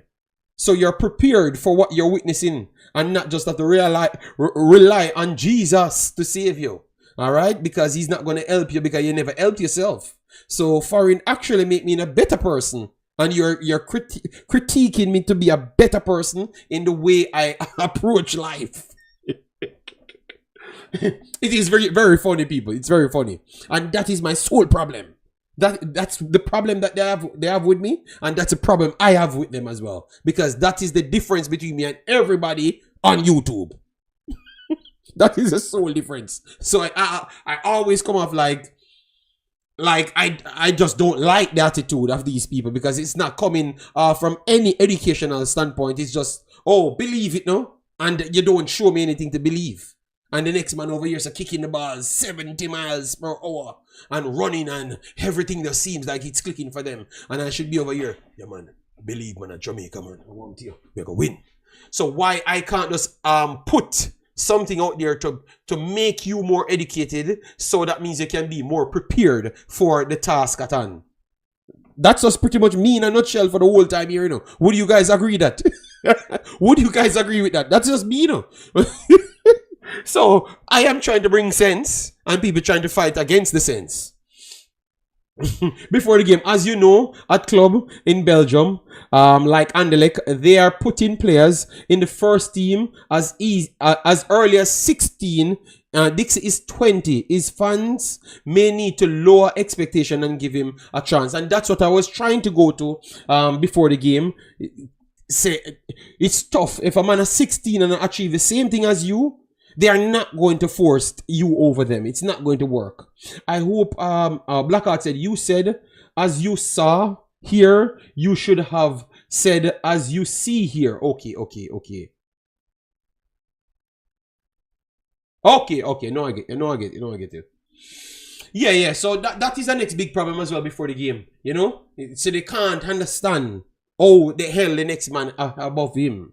But they did not even approach it by getting the information. You get me? Yes, and like I've been doing that a long time, because remember, they know what they're teaching them, you know. They know when they are really at that level, you know. And Anderlecht is the next club that it's just flat out education. Oh my God, Omzo in the building. I thought that they took away Omzo in France, you know. Damn. Happy New Year, Omzo. How are you doing? Hope all is well. Guys, remember as you're coming, please do hit the like button. Yeah. So Anderlecht is one that really prides himself on education. Them mans, they get players from everywhere every year. And what after a point you're saying, how can these guys keep producing these talents? You know? Yeah. Whisper ahead of all of them. You there? Oh yeah, that is the take. You know. Happy New Year as well.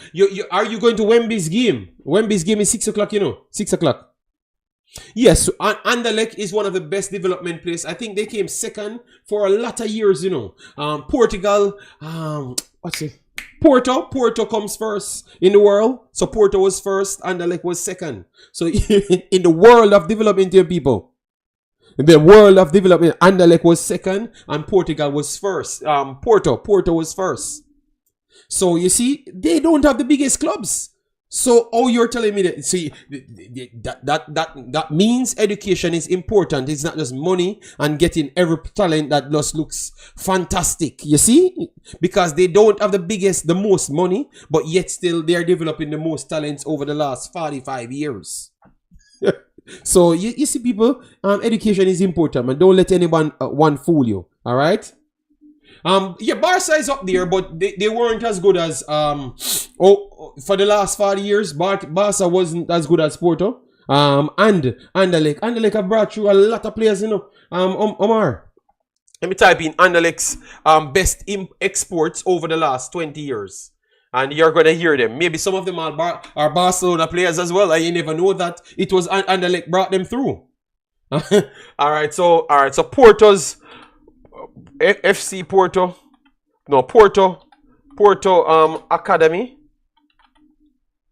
exports. Top exports.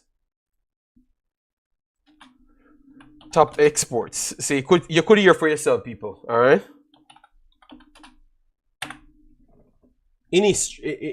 Okay. Oh my God. All right. An amazing 11 of players sold by Porto. All right. This was 2019, but I wanted them to show me a long list.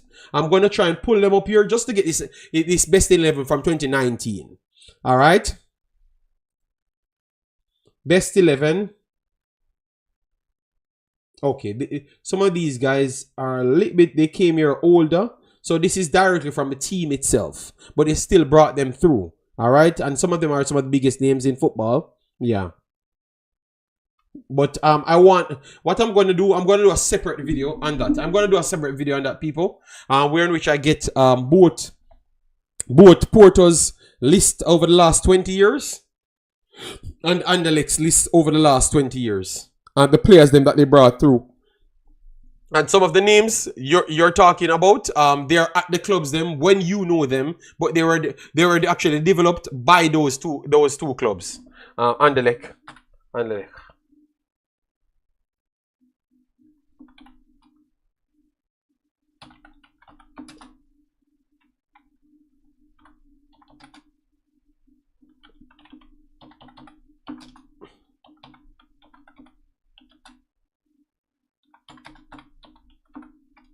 Yeah, maybe. All right, so good. All right. Okay, so I can find the list. Okay, that is good. All right, so I have to do a little extra work to write down all of the names them and the years and everything, and I'm gonna bring that back so you could see, guys. Porto don't have the best academy in Portugal. They buy well early and sell them on. well, if they are buying them at 12.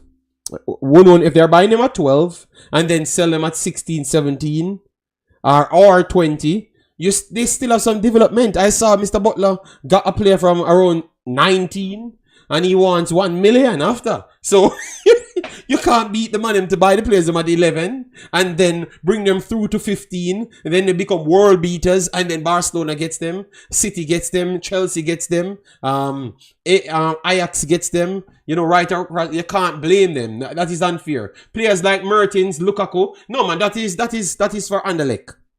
But I want to get like 40 players to show people, and most of those 40 players are going to be over 10 to 100 million from both clubs. Yes. So I guess so. If Mr. Butler can do it at 19 years old to 20, that is a couple months. And these guys are doing it for years, but you don't want to give one got dead with love. You see, so one give them their credit. But I know that you know about Portugal, one. So I know what you're going. I know where you're going. Because you have stages of development, you know. No, but one is right. Some of their players came in from 11 because they are like the top. But one, they got there based off being the top. They never just got there just to say that, we had more money. It's because of their reputation over the years of buying more players and have more money. You get me?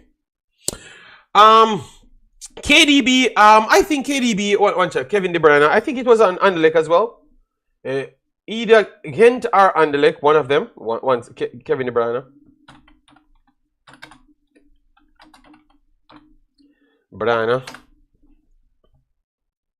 Alright, so Kevin De Bruyne, where it is, Wikipedia. Yes, it was Ghent. I think no, he was born in Ghent. Let me get the clubs them that he plays for. But I think it was either on the Lake. Let me see. No, it was Genk. It was Genk. It was a Genk. It was Genk. Yes, Genk also. Genk is also good. Yeah, man. I said it from first. Yeah, Genk. He had 97 appearances between 2008 to 2012. Yes, Genk. They are not even spending a lot. They get players for next to nothing. No, but it's still. One. That's what I'm telling you. The boss that look for you. You need to stop being so extreme. You know, I need to. You need to make a link up, man. You need to. Even if you have to come on one day and talk to people, because we need to listen. We need to hear, because you can't be like, oh, you're right. So I need to. Wunwin is different. Wunwin is a different character, people. All right, Wunwin extreme 100% of the time. 100% of the time. So we need to hear from Wunwin once, you know. Yes, but Wunwin, come on, man. Look, you don't know it, when you buy a player for 12, Wunwin, you don't know what he's going to turn out to be. You know what your club can do. You know what what education you can put into them. You don't know what it's going to turn out to be. You cannot spend $4 million for a player when the player truly value at that point. Maximum 200,000. It is your education taking them to the next level, and accompanied by their grit that they have in them. You can't expect them to spend $3 million for the player. 200,000 is okay. 200,000 is okay. You understand me? And then the player in 3 years' time sell for $5 million. I know, you know. If you get a man at 12, you still play. Yes, Unun. I'm not being extreme. Sporting Lisbon has been best academy. Yeah, but that's true, Unun. They have been good, but come on, a man spent 200,000 because Sporting Lisbon sold players to Porto a few times. Well, and I think it's between like 300,000 to $1 million. They get more from Porto than anyone else. So I could see where you're coming from. But not because they sold the player for $5 million or $7 million to $20 million 3 years later. You get me? I think we have to give credit to their work. And just like, all right, look, like how people came here and said Mr. Butler should get his credit to have the ability to sell players. Okay, so what year you're talking about? Because I know that most of them came through from 11 to 12, you know, when they bought them. But like 14, they rarely buy the players in 14, 15, you know? So that's why I wanted to give them credit for their development itself.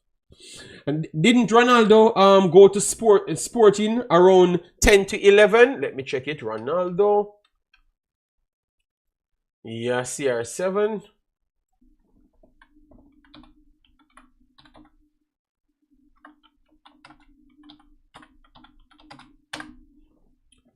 All right. Yeah, but it's just the world. It's just the world.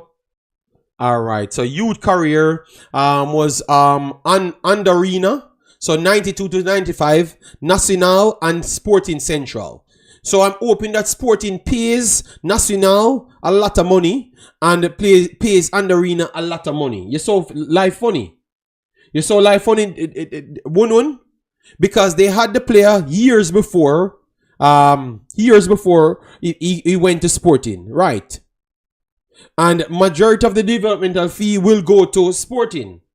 This is how life is funny, you know, one. You get me?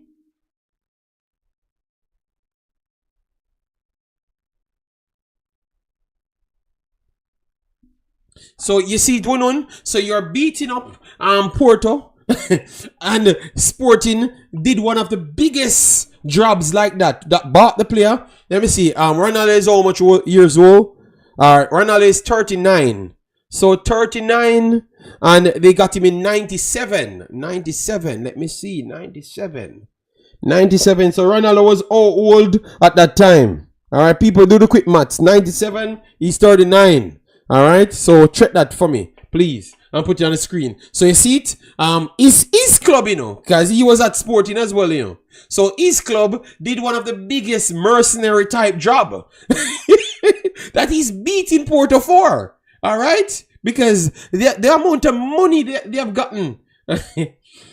Life is not funny. Sporting had 7 years before he was 18. All right. No, but Sporting had him from Sporting had him from 97 till 2002. 5 years. He was 10. All right. Jason said he was 10, and they had him until 15. 15, and they got $1 billion out of that transfer. $1 billion out of that transfer. That's why I love it. Ronaldo was there when I was there. Yeah, but I said the man there for 5 years. 5 years. He spent only you could say 6 years because the overlap in time. He left Nacional at youth 97, but between 2000, because it was mid 2002, it's 6 years in total. So 6 years in total, he was there. 6 years in total. He was there. All right? And they got $1 billion for the player in developmental fee. All right? Yes. The math ain't Martin. Yeah, I asked Jason to do it. So Jason never got it right. Let me see. Who said that? Let me see what Jason. Jason said that? Okay, yeah. Well, beat Jason, people. Not JD. When the chat loaded. Jason said that, people. Alright? Yes. So, you see, so you have to give club their respect, because we thought that when Alex Ferguson saw him, it was at Sporting. So, and when we saw what he did from early on, because we have the luxury to see his documentary, so we can truly look at it and say, yes, this guy, a lot of work got done on this player through the time at Sporting. So let me give him big respect, because when he reached Manchester United, when he reaches Manchester United, he was already a developed player. Like, everyone knew that he's the best player on the team from day one. Like, because that's what Alex, he never clearly said that, you know, because he never wanted to sound disrespectful. But he said the level of talent that he saw in this guy was next to none when he saw him. Remember, his performance was against Manchester United, right? Was it like that? I thought his performance was against Manchester United. And they said, no, we have to go and get this man. This can't be real. This man is defying gravity. Yeah, Ronaldo was mad good enough, people. Ronaldo was mad good enough, believe me. All right, Wunun, your argument is Sporting has the best academy and not Porto. All right, I'm very sorry. All right, I'm very sorry. So people give it to Porto, but Wunun is saying that's not the case. All right, so I am not going to argue with him, you know. I was just reading off what they told me, you know. But Wunun want to tell me that it's the other side, you know. Yes. Yeah, he mashed up John O'Shea, and Fergie spoke on Sporting right after the match. Yes, if I'm remembering well, that was the case. Yes, that is true. Yes, so these guys were special talents from very early, and what I liked about this player, he started to channel education, drive, you know, the drive and passion of the sport, you know, later on. Like, when he saw that, yeah, in order for me to reach the Messi level, you will have people that just born with certain level of talent, but still work and improve themselves to become special. But I don't have certain things. I am going to work extra hard to get to that level. And the fact that he reached up to that level, close to Messi, or some people would say that he surpassed Messi. And I would say that I saw 2 years that I would say that Ronaldo was the best in the world, and Messi just had a footballing lab. because Barcelona was playing football out of this world. You have to be saying, oh, what is going on? And you have to really stop your TV. But then we have to record games and stopping games and stopping them to look what Barcelona are doing. Barcelona felt unreal, like, so it's just him up against a unreal team. All right, you know how it looks when Ronaldo was playing Barcelona. It looks like not nowhere near the same level. I'm just using a example. When you see Whisper from KC playing CC, that's how it usually looked. If he doesn't do something, they have no chance winning. So even though I'm saying that I think Messi is still better, I still believe that Barcelona cracked the code of football. And yet still a man still defeated them. Maybe the 1% out of 100, he still did it. I'll say at least 4 years Ronaldo was above Messi. JD, when are you forwarding back to Jamaica to start an academy? I will try to support. I am trying to use my platform to give away. I have given away myself. I am not going to go back to start anything. I will keep on giving away. I don't want anything back in return. I am not trying to exploit anybody pity. I just want to give back to Jamaica because I was once a kid in Jamaica that was winning things and never got the true opportunity because they had people blocking people and choosing their friends to pick for the team. So I went through the same thing that's happening in Jamaica as well. You know, JD can't return to JA. He's running from Butler cult. No. I never said I'm not returning to JA. I said I'm not returning to JA to open any academy. I will just give back to people because I don't want nothing. All right. If I'm running an academy, I would be there trying to produce talents to sell, and I don't want it.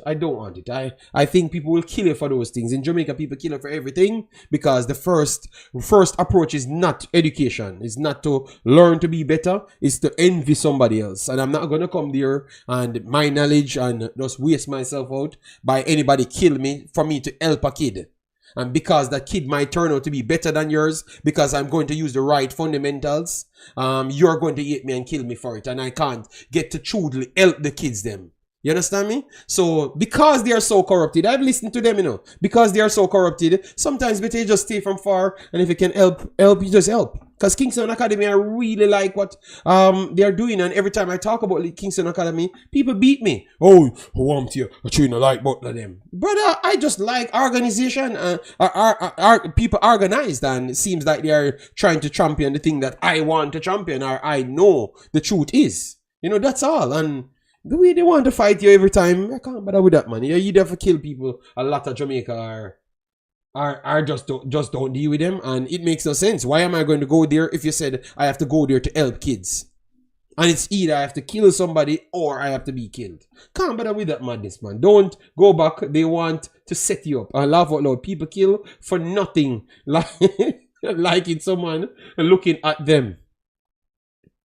Yeah, so what we are doing here is good. We are trying to put out as much information in football, and every single year since I'm here, I pump money back to help people. Some people rejected it, and then Bragg said I'm glad that they never take the money from me.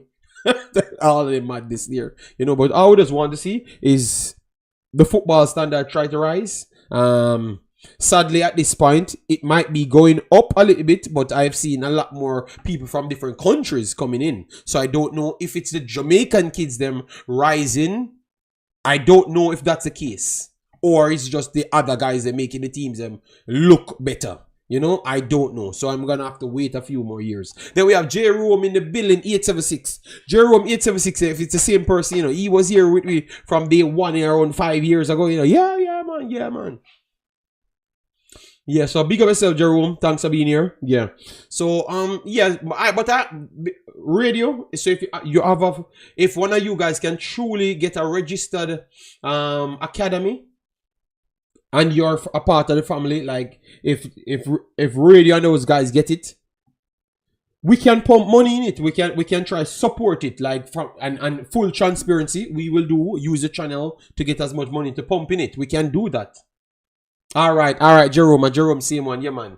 So you see, people. So if you can do it in Jamaica, I will support it. I will try give my full money, use my platforms to try and support it. All right, because it's the same thing I did in Nigeria. I have a friend that I worked with.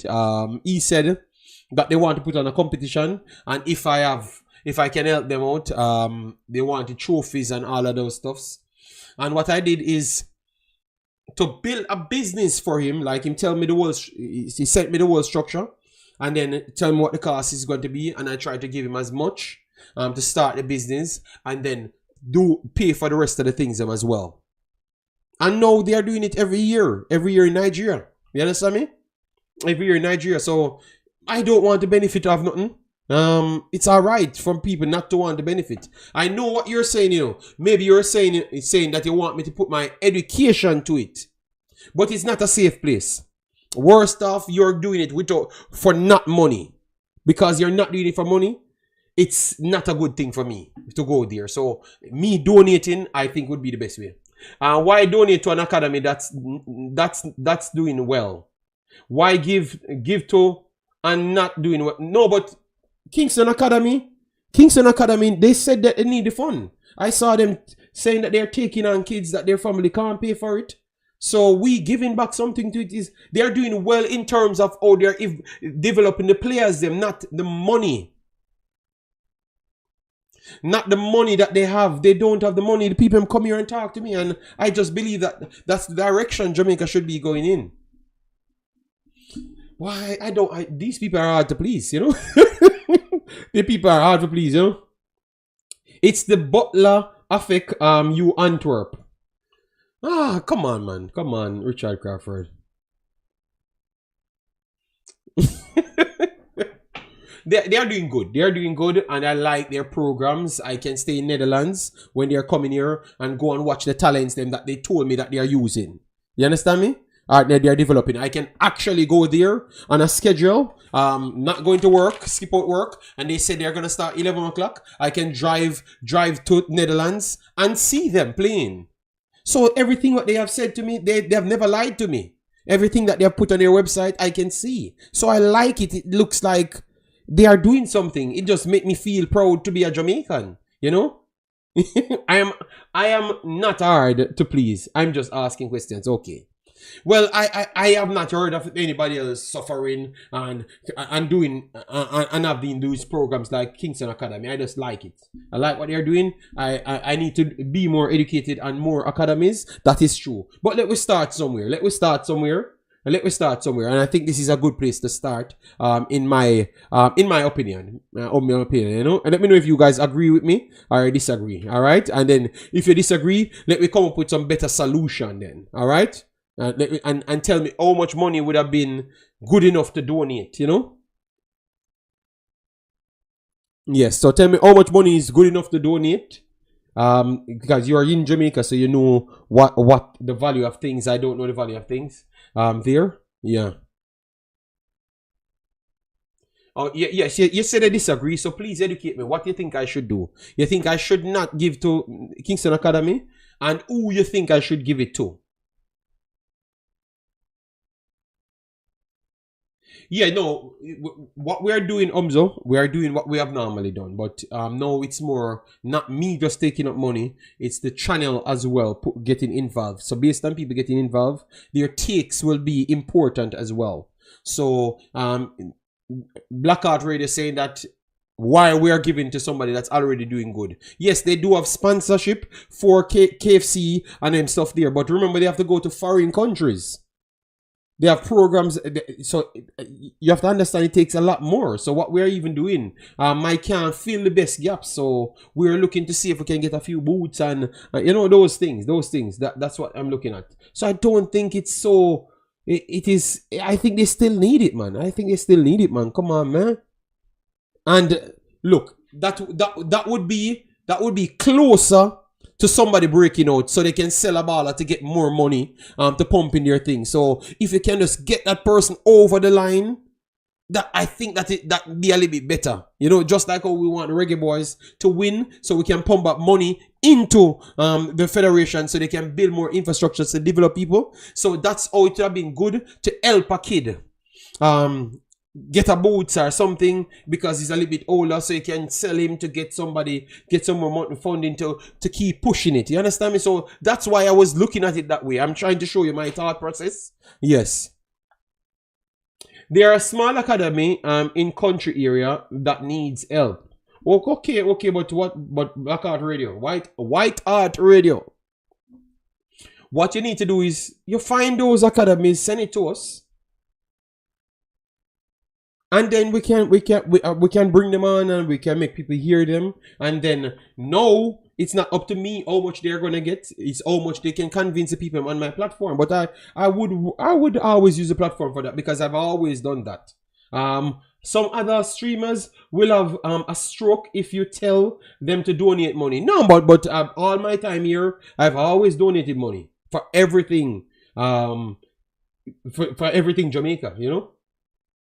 Everything I've always donated money because what I like is because you're so confident and you said you can achieve that and you said what is stopping you, so I just provide you what is stopping you and then see if what you're saying is true. So that means you have gotten your opportunity, so I don't want to hear any excuse anymore, you know? Yeah. Yes, just give us the name. So Black Art, what you're gonna do, we're gonna try and target Kingston Academy for this time. But for the other times, Black Art Radio. Oh, Black Art Radio says it's in US. Okay, so Black Art Radio. Try get to somebody that can find the academies them that you are talking about. But for this one, we are gonna just do it that way. And then now because we're gonna make it a January thing. Every January we try to target 3 academies and do like 150,000 Jamaican. It's not a lot, but if you give them 50,000, it's still something to start on. So I'm going to start from now with the saving, and you guys start from now. What I'm gonna do? So that's what I'm gonna do. So every like January, the start of January, we can do like 150,000. So nothing over the top. You get me? Yes, nothing over the top. Yes, and I would maybe put half of that. So that means everybody else have to maybe put the next half. All right? Yes, which I clearly saw that you guys can do that. And we try to give it to 3. So every year we do that. And that's it. So that's the start of the... Yeah, I'm going to do a foundation like that. You know? Because I've been giving away more than that. But we never did no foundation type thing. But I think I need to register it and start doing it that way. But after this one, I'm going to set it up for a yearly thing. And do it every year. Yeah. Yeah, I think it's a good idea. And I would advise other people to do it. Because we can't say we want the kids them to be better. And we ain't doing anything. You know, we just try to scrape for ourselves. So I think everybody should try to get something to give back to the kids them. You know? Mr. Man said, I do not have much about Knowledge Kingston Academy. They got any prospect to look out for? Yeah, they have a lot, you know, but you have to look at them. All you do, you know, you measure them from the Manning Cup, what you saw them doing in Manning Cup. In Manning Cup, you have to use that to measure it. The one that they do in Manning Cup. Yeah, so I would have to put the list down and tell you who I think are the prospects. So Mr. Man, for the next video we can do that, yeah? I would like to see a side by side a photo versus sporting. Yes, we are going to try it. We are going to try it, Wunun. We are going to try it because Wunun not letting go of it. Wunun saying sporting bigger than Porto. Yes. Black art is not about rich. It's not about rich. If I said I can put half of it and then black art, that means you have not been on our channel. We see what, 2 occasions we wanted what? One we wanted 750,000 Jamaican around that, and one we want 1 million Jamaican, and we got both of them. We got half because I did put half of both of them. All right, so and people put their money, so don't bother with it. So if that's a 750,000 at the time, hold on, let me type it in. Let me type it in to make sure. All right, let me type it in to make sure. Let me see. Tell you exactly. 3,500. times. Let me type it in here. Yeah, because I'm not sure how much over 700,000 pounds to. All right, so 195. 195. 600, and at that time it was 700,000 flat, but 682,000. We got.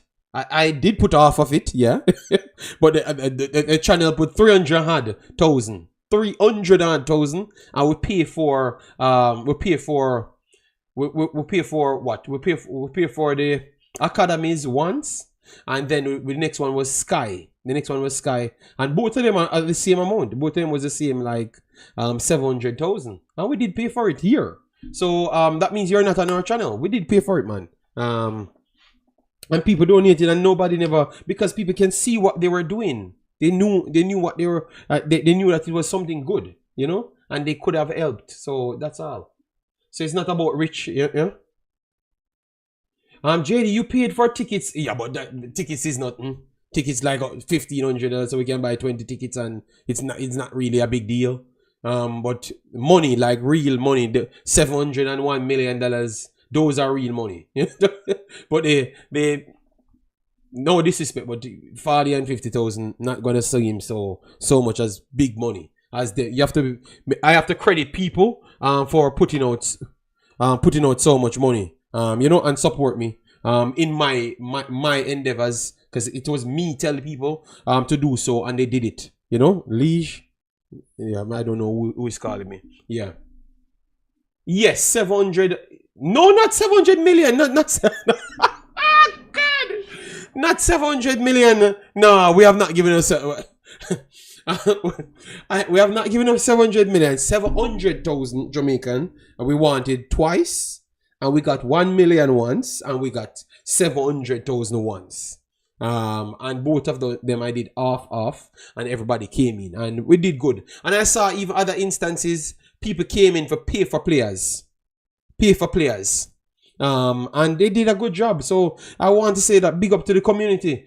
People literally put their mouth where their money where their mouth is, and support. So I have to say that I think we have not been treated well, you know, because the amount of things I see the fan base, especially overseas, does for Jamaica Reggae Boyz and football in general for Jamaica. I think the approach is wrong, the way all people looking at it. You understand me? The way all people looking at it. I think their approach should have been much more clearer, transparent, and because I think that sometimes they're jumping to just favor the people that has the power, as in the power to change a ink. But I do believe that the interests of the people are way more even, if not outweigh the locals. I actually believe that, because a lot of these people that donated and stuff, they want to see Jamaica do well, regardless of who gets selected, you know. But when the bad energy comes, it kind of switch things, you know. So I think they need to really sit down and plan and properly look at it, because these are just instances that we're seeing. That every single time when something should happen with a very good plan, people jump at it, you know. Yes, 700K, not 700 million, not 700 million at all. Hey, Wayne, I am not valid. I am nowhere 700 million, nowhere, you know.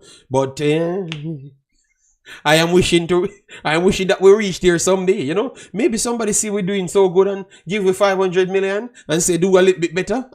I will take it. So if you have 200 million to add to it, we will take it, you know, because we will give you 100 million out of it. We will give away 100 million out of it and take the next 100 million. No. You can't say, well, Tino, no. You know why?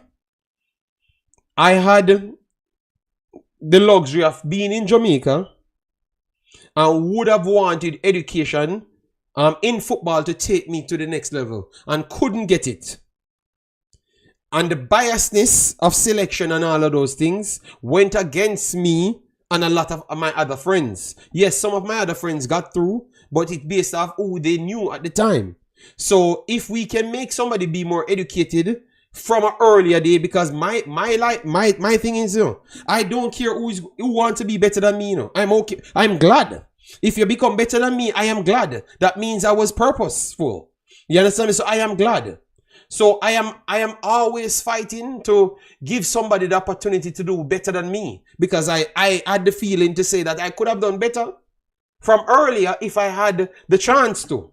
So I want to present those opportunities for people to do better than myself, and obviously they can even rise further, you know. So yeah. So it's not about the money, because I work for the money. I work walking in snow, you know, walking snow. Then I bought a bike. Then I bought a Bramaca, which is a scooter. Then I bought a BMW, and then I just keep on upgrading. Yeah, but I had to walk in the snow, you know, for my money. So I just believe that it's good. Luxury in a sense of what? Comfort or living condition. Oh my God. I am not going to get involved in that. If you want to make that kind of money, you have to move to America. What? No. All right, 700 million. No, not me. I was never happy for anyone to be better than me. No. Oh my God, Wunun says. No, Wunun. Tell you what. A wise man told me when I was here, when I just came here, that you have to live through your kids, them. Or you have to live through what you love. So pretty much, you cannot live 200 years. So the only way you can do better for 200 years is to help who is going to carry on what you were good at. So I am not going to stop somebody being better than me when they are carrying on my legacy. If your intention is pure and you want people to be, you want the thing to achieve, and you can't reach it, you have to help someone else to reach it. Come on, am I too soft? Because that's why I've lived through my kid, you know. JD Madassil lives with his father. You don't. HKW, I don't know that part. I know that he's tight with his father. I don't know if when he moves, I don't know if when like how he went to Petersburg, I don't know if his father came with him. I don't know, but I know that his father and him have a very good relationship, and I respect that. That's why I rate the kid so much, because I don't see him trying to make moves without contact his parents, you know, which I respect. And I think it's the same with Hutchinson as well. I will help you work on your story, JD. Adding that to shovel snow for a mile.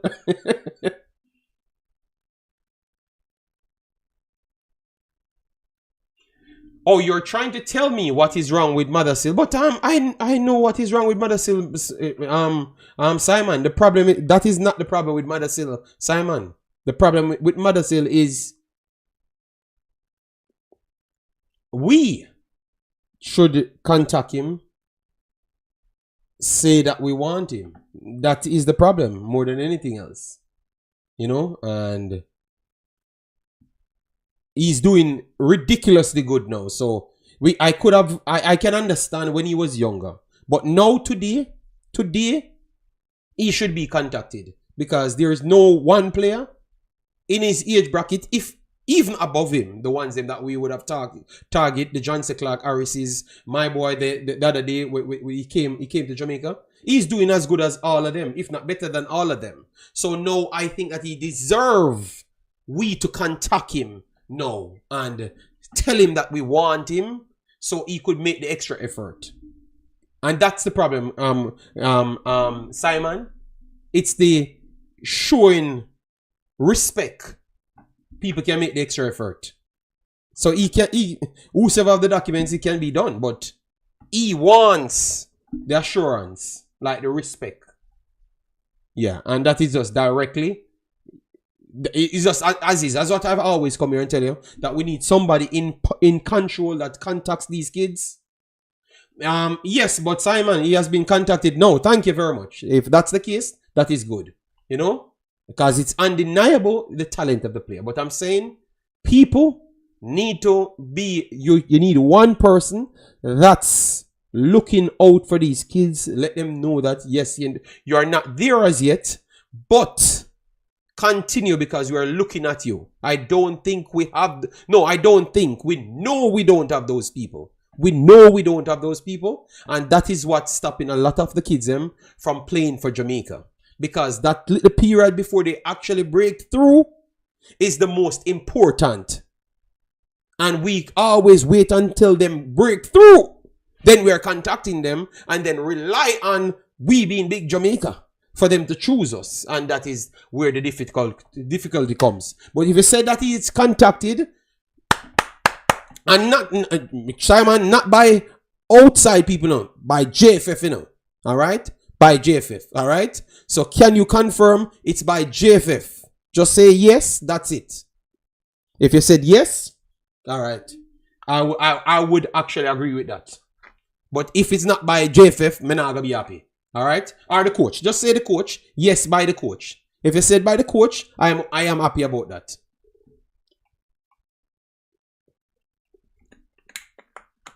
That's all I want. Just yes by the coach. Because him alone can get us 4 players. Him alone can get us 4 players. 4 quality players to like our Hutchinson got him on the side of Jamaica. Him can get the other 4 that we know about. JD, just don't want when we reach World Cup everyone. No. Leroy Bailey, come on, man. Sometimes it's the story that you're thinking is not that the case with the kids them. And that's why I don't talk about certain things. You get me? That's why I don't talk about certain things. They are not trying to run to get no World Cup success. No. It's not that the case. You get me? Sometimes they have not been known. Every time they have not been contacted. So sometimes they don't know the situation. They don't know the process. They are not. And then now when, and that's why I said, you know, people need to be more, they need to come out and educate the masses. So JFF need to have a program where in which they educate the fans them that these kids are not just coming because they want to use Jamaica, because that's not the truth. It's not the truth. They are not coming to use Jamaica. It's just when people contact them. Some of them want to come, but they can't just turn up here because it's not a program like that. Remember, a coach has to have his plan, his identity. A player have to fit his identity. You understand me? And people have to reach out to him. So if, for instance, Mothersill and paperwork and all that stuff here, if he should leave to do his paperwork, a paper will be presented to him that he could take the leave to get it done. But you can't just go to your club and tell your club, oh, you know, I'm going to just leave to do this because I want to play for Jamaica. Nobody no believe you. You understand me? So that's not the case, people. So stop jumping to think that these players just use Jamaica. It's not true. It is not true. They genuinely want to play. They genuinely want to play. But everybody have a different standard in life. I have a different standard as well. I don't take BS. All right. So I am not going to rush to do any papers or nothing that I'm not sure of. If you tell me that, yeah, you know, in the future, you might want me and stuff. So I have something to work towards. So I can go and do the papers. It's different, you know? Yeah. JD, that's not the case. I've just explained myself very clear. And I know for a fact that's not the case. Black Art Radio, White Art Radio. All right. I know that's not the case for a fact. This kid told Simon that he wanted to play a long time ago. People might not have took him serious, but today he wants to play same way. And today he's one of the best performing kids that we have on our list, period. You understand me? It's just if he fits the coach's system. So I've never fought anybody to want him, you know. I'm just saying, please, don't let him go away, because he's a kid that can score 30 goals this season and get back his opportunity at the Everton. And once that comes, and then England might look at him, you never may know, then we start to fight and say that they don't want to use Jamaica. But no, you never know how much time they try to reach out to Jamaica, and Jamaica never paid them any mind. So you can't just jump to blame the kids them. And that's what I'm saying. Just please don't disrespect the kids them. Because sometimes they see these things as well. You never may know.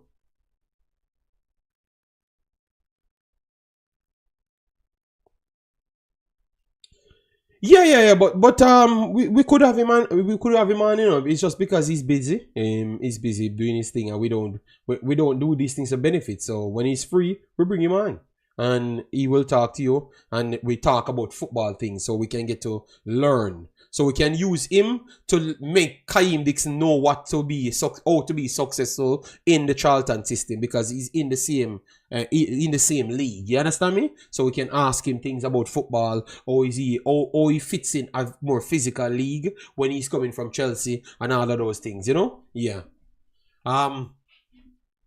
If I had went to England, you know, because I was planning to go to England early on this year, I would have went up and link up with him, got his game and stuff. But I'm gonna only go there August, and when I go there August, I will try to go to one. No, but August he's gonna be free. He's gonna be on break. So I am not gonna get to go to any games, but I promise you guys, I'm gonna go to England and go to a lot of the games them. Not all, but some players and coach. Oh my God, Determined comes in with his determined behavior. Jesus Christ, come on, Determined. Still waiting on the answer about the contact. No, Jason. You know you're not gonna get the concrete answer. All right, so leave it alone. He said it. He has been contacted. So yeah, but I have not really talked on that, and I'm not gonna make that deter me from what I'm speaking on, because I wasn't speaking on Mother Hill. I was talking about football. We should shed light on youths.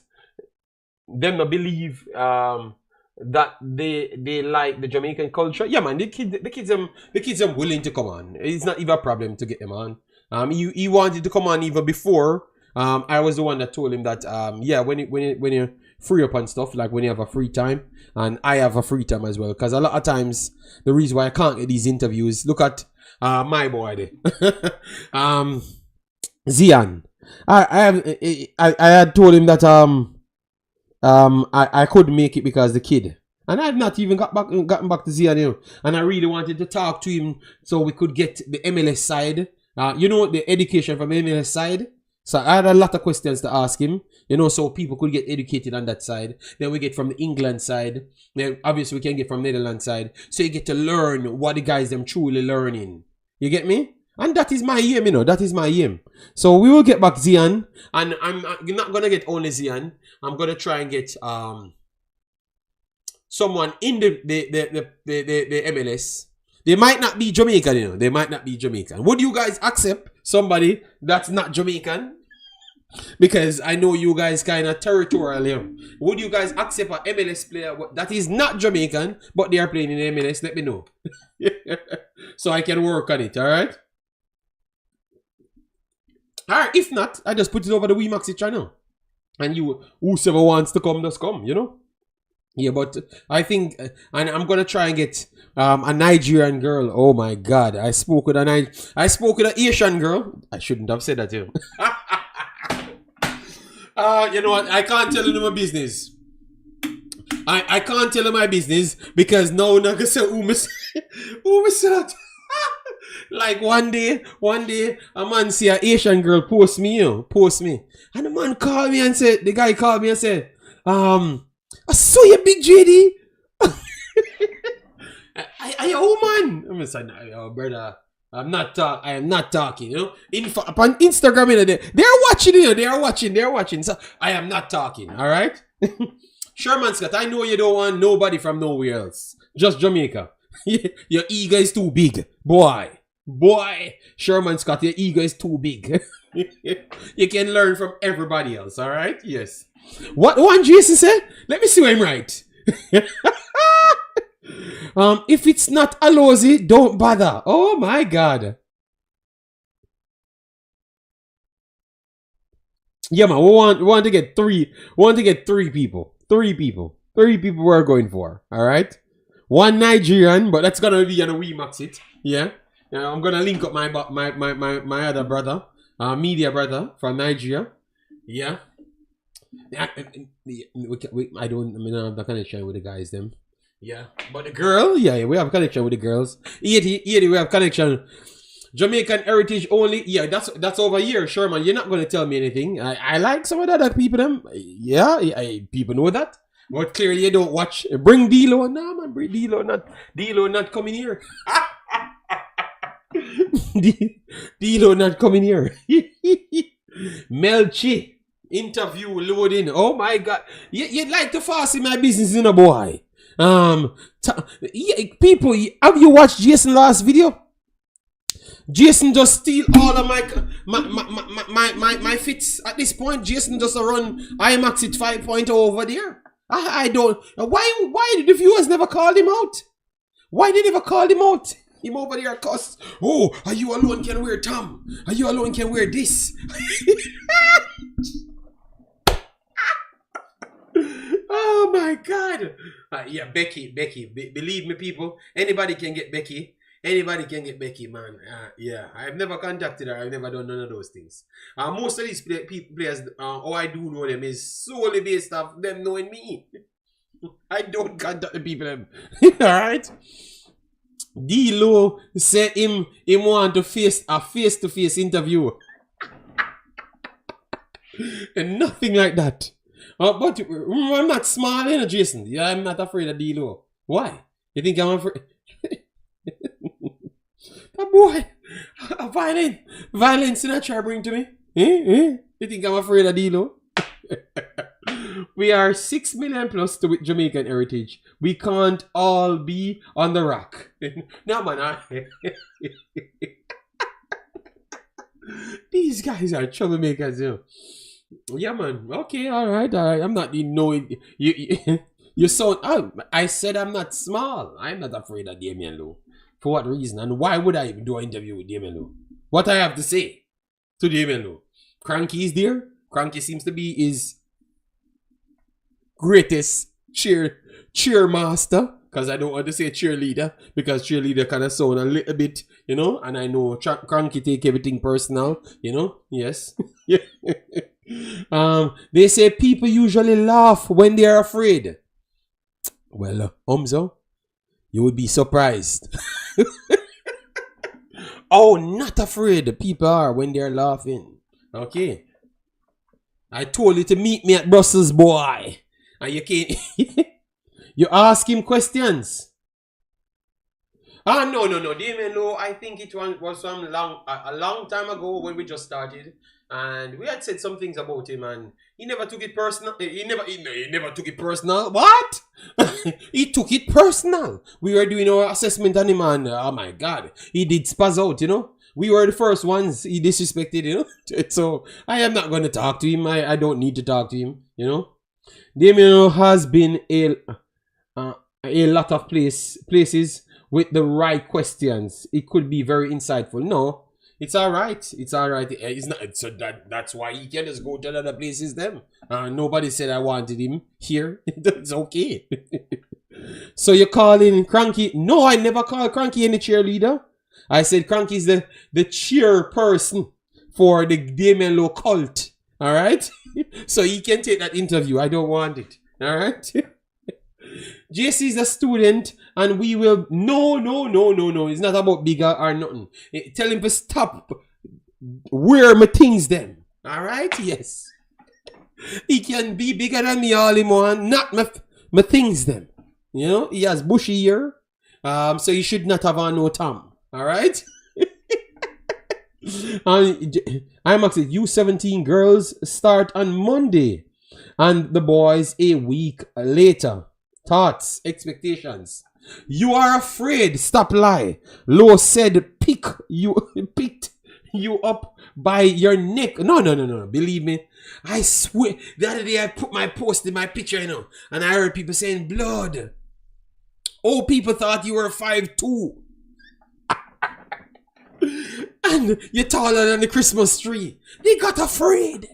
They get to realize that man's ain't shorter than the Christmas tree. And I am bigger and heavier than Damian Lowe.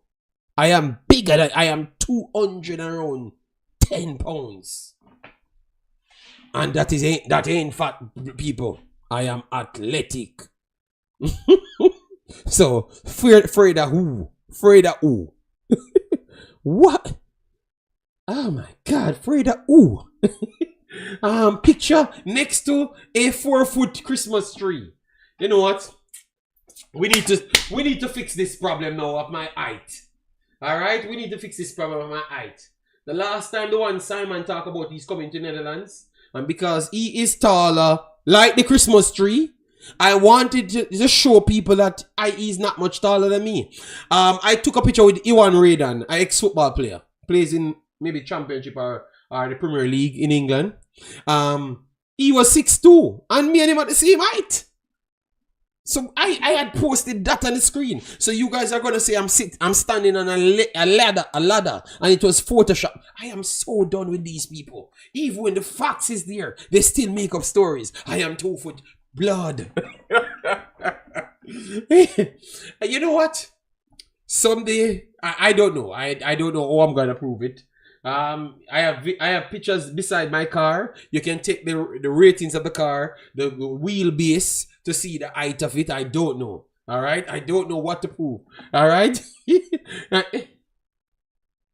Is Simon fat, or he's overweight? I don't know.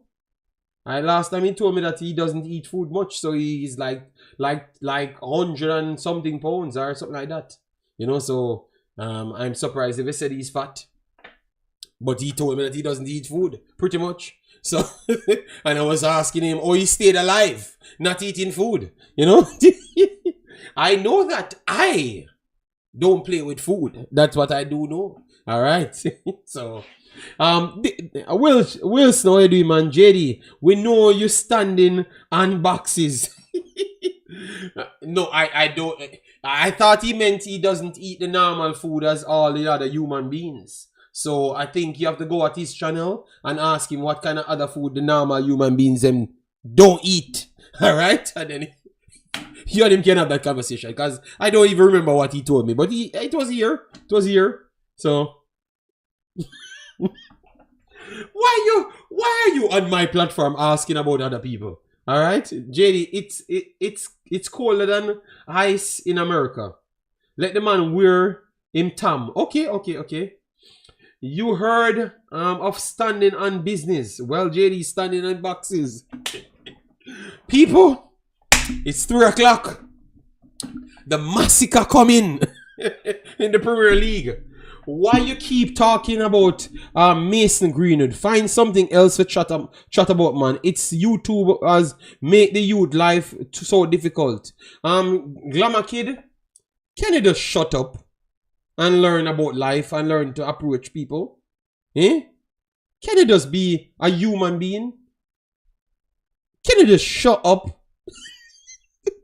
Yes, Glamour Kid, just shut up. When you go somewhere, the only way you learn is to use your tough head and listen for context and tap your eyes. Alright? Yes, thank you very much. You come in the guy don't even ask what we're talking about, you know. Him just fly off with his bag of disrespect. Just shut up and apply the conditions towards learning. You won't learn nothing if that's the approach of disrespecting people. Alright? You're too rash disrespectful. Oh my God. Sorry, people. But that boy... That boy named Glamour Kid. What kind of fake name? You're not no glamour. Or you're not no kid. Alright? You're grown up. And you ain't glamour.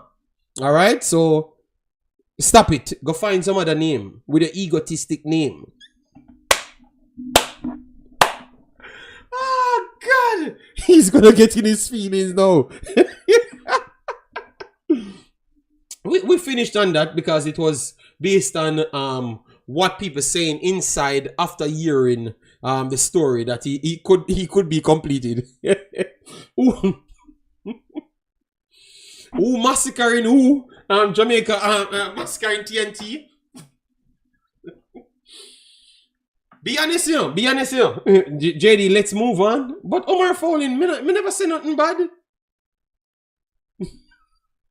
I am just reading comments because I'm gonna finish soon.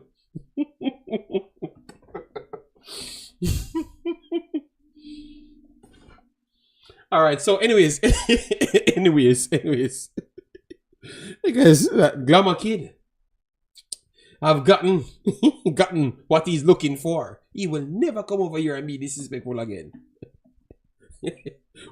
He's gonna be sleeping and hearing he ain't no glamour. His ego fooling him. anyways, let me move on. I saw an ex-atted comment. Who massacre in who? Jamaica or TNT? So I'm gonna leave I'm gonna leave you guys to answer that. Who massacring who? Who massacring who? For your liking, people. You think that is Trinidad or Jamaica? Whoo! It's gonna be tough, you know. Educate me. How much of the players then will be turning up for Trinidad? You're gonna get a much more full-fledged team, or you're gonna get a mixture. Let me know. Are you gonna get anybody from overseas coming in? Because once it's overseas, once it's close to their first team, they're gonna slaughter Jamaica. That is not a question. All right. Oh, local players. If it's local players, I think Jamaica will be winning. You know, if it's local players, but we're not. Nobody will slaughter anybody. If it's local players versus local players. You know? Yes. So before the game, that is a curry goat game. Prove nothing. Our good stream, man call Cranky. No, I've not called Cranky anything. He's a man that takes things personal. So I am not talking about Cranky. I am not mentioning Cranky on the stream ever again in life. Alright? Yes. So people stop bringing up Cranky's name, and I have no problem with Cranky. Happy Saturday, O'Neil. Thanks for being here, guys. Wemby will be playing at 6 o'clock. Make sure you watch that because he's gonna burn down Pacers. Believe me. All right.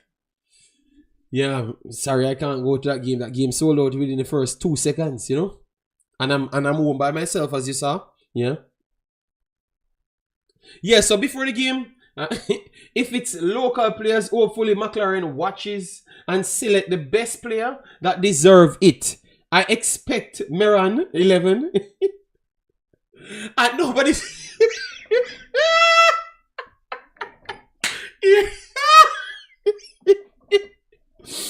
Oh my God! They sold it out too fast, man. Believe me. I was so in my pocket to say, yo, John Star, I have to see the big boss, you know? Because it's my player that I was telling you guys last year that this is the revolutionary talent. This is what they call mercurial talent. You know, and everybody, oh, Johnny, the man better than everybody in the league aside from 2 players. It's just Giannis and Jokic alone better than him because Shea is just a walking free throw line scorer. That's it. So Shea is not as all good. Alright? Yes. Nobody in the NBA is better than Wemby. Aside from Jokic, which is Jokic is the perfect example of education. You could have be big and tough like steel, run up and down 5 million miles per hour. He's going to embarrass you because he's brighter than you. In his field, which is basketball, his brains work at a different level. He understands basketball at a different level. So he's not running 5 miles per hour. He's a snail. And he's going to put up 75 rebounds, 75 assists. Not so much block and steal. And 75,000 points. Alright? JD makes me start...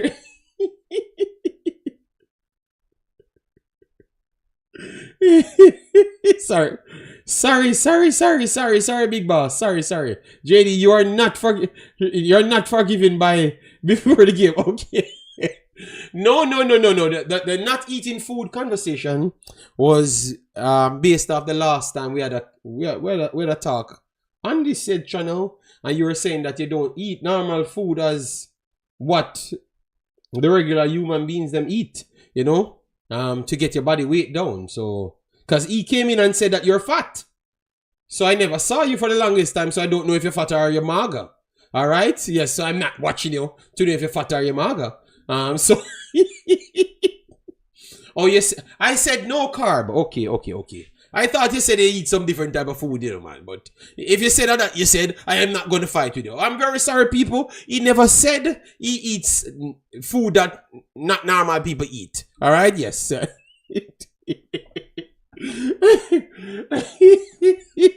Because I was trying to say the opposite of what he's saying. He said you're fat. And I'm saying, how can you get fat when he said they never eat food? They eat the food them where we eat. So we alone can get fat, you know? So I guess, yeah. You and Umza work out that problem. Because I don't know how I get into the middle of this. I don't know how I get in the middle of these. So I ask, oh my God. Okay, so he's 6'5" now, being 220 pounds. He was not 220 pounds the last time. Simon was around 180 pounds the last time. So definitely he's putting on weight, alright? Yes. So Umzo, you get that answer. So I don't know why you go around a watchman. You know Umzo? A watchman weight. What? 6'5" warrant you in NBA? NBA 6'5" people, not just in the NBA. Simon would have been a point guard in the NBA today. Lamelo Ball is 6'7", you know. Castle is 6'6". What's his name? Cade Cunningham is 6'7" as well. And they're point guards. They're taller than Simon, so it's not a surety that he's going to reach anywhere being 6'5". Not because he's height. Man, you're trying to use height to take away the credit from the big boss. When many are, I know. Okay? Laugh out loud. Leave out the tenement. Yeah. Leave out the tenement yard. No. It's just me just explaining to Umza. So you can't just use height to see. Wemby's really good. It's not because his height. His height helps him to achieve what he's doing, but he puts in his effort to be as good with that height. Because I've seen Porzingis. No, first thing I can tell you, people, Wemby being 7'3" is a goddamn lie. Alright? It's a goddamn lie. Alright? He's not no 7'3". Zach Edey is 7'4". Porzingis is 7'3", and Old Grim is 7'2". He is over Zach Edey, which is 7'4". He is 2.5 inches taller than him at least. So I think Wemby is close to 7'7" more than anything else.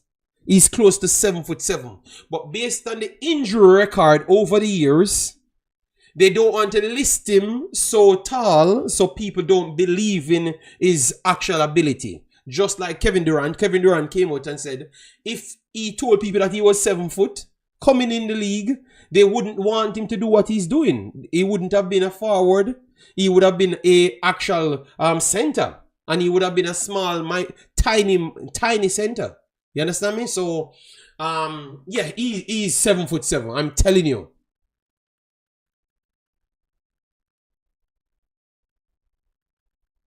JD, one thing I want to make clear in NBA for the height stats, broadcaster add 2 inches to that. But I am telling you, he is taught because they add him to 7'5". But I'm telling you that means his real height is 7'5" then, because he is 7'7". I am telling you, that man is not no 7'3". The level that the level that he's taught. You know what? Let me not talk. Let me go for the 7'4" mans them. Alright, so Simon said they had 2 inches. Alright, they said they had 2 inches. No problem. But I'm gonna show you that he's still taller then. So that means Edey is 7'2". Alright, Edey is 7'2". I'm gonna bring up a picture of both of them. And you're gonna see the difference. So if Edey is 7'2", he would have still been 7'5", because he's that taller than the next person. All right, yes. So let me show you. All right, so Zach Edey Zach Edie, Wembanyama. Alright, okay, so that is a public thing. It's a public thing, alright. So let me try and get it up here. Alright, so I'm bringing it on the screen now, people, so you could get to see it. So this is the picture. Let me download the picture. This is from back then, you know. This is from back then, and I'm gonna show you the recent one last week. Alright, this man is 7'4". This is he's 7'2". Alright, and this is Wemby. Look at that, people. And you're gonna see the big difference now. Yeah, but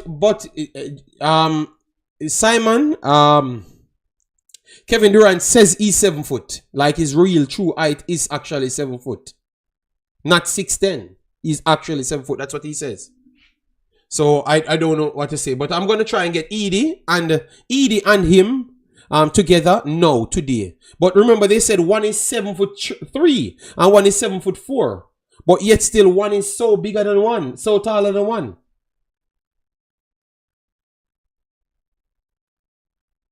Yes, the shoulders. So when Wembanyama's shoulder and neck is already in Edie's face. Yes, Wemby's shoes slightly higher, that is true, but not 2 inches higher. Come on, people, even a commentator saying that he can't be 7'3", being so taller than him, than Edie. He is way bigger than him. And I want to tell her that Edie is around 7'3" for real, like his true height is. Believe me, people, I'm promising you, his true height will come out one day, and you're gonna see it. But this guy, you know what? I'm gonna see him for myself. I'm gonna walk with a secret tape measure, because he's gonna be here in the summer. You know, he's gonna be here in the summer, so I'm gonna see. I will see this kid for myself. I will see this kid for myself and show you. The other day, man. The other day, they both took a picture. But they nowhere near the same height. They nowhere near the same height. All right. Okay. Yes. Yeah, so let me get this picture now. Yes, and then I can open it up.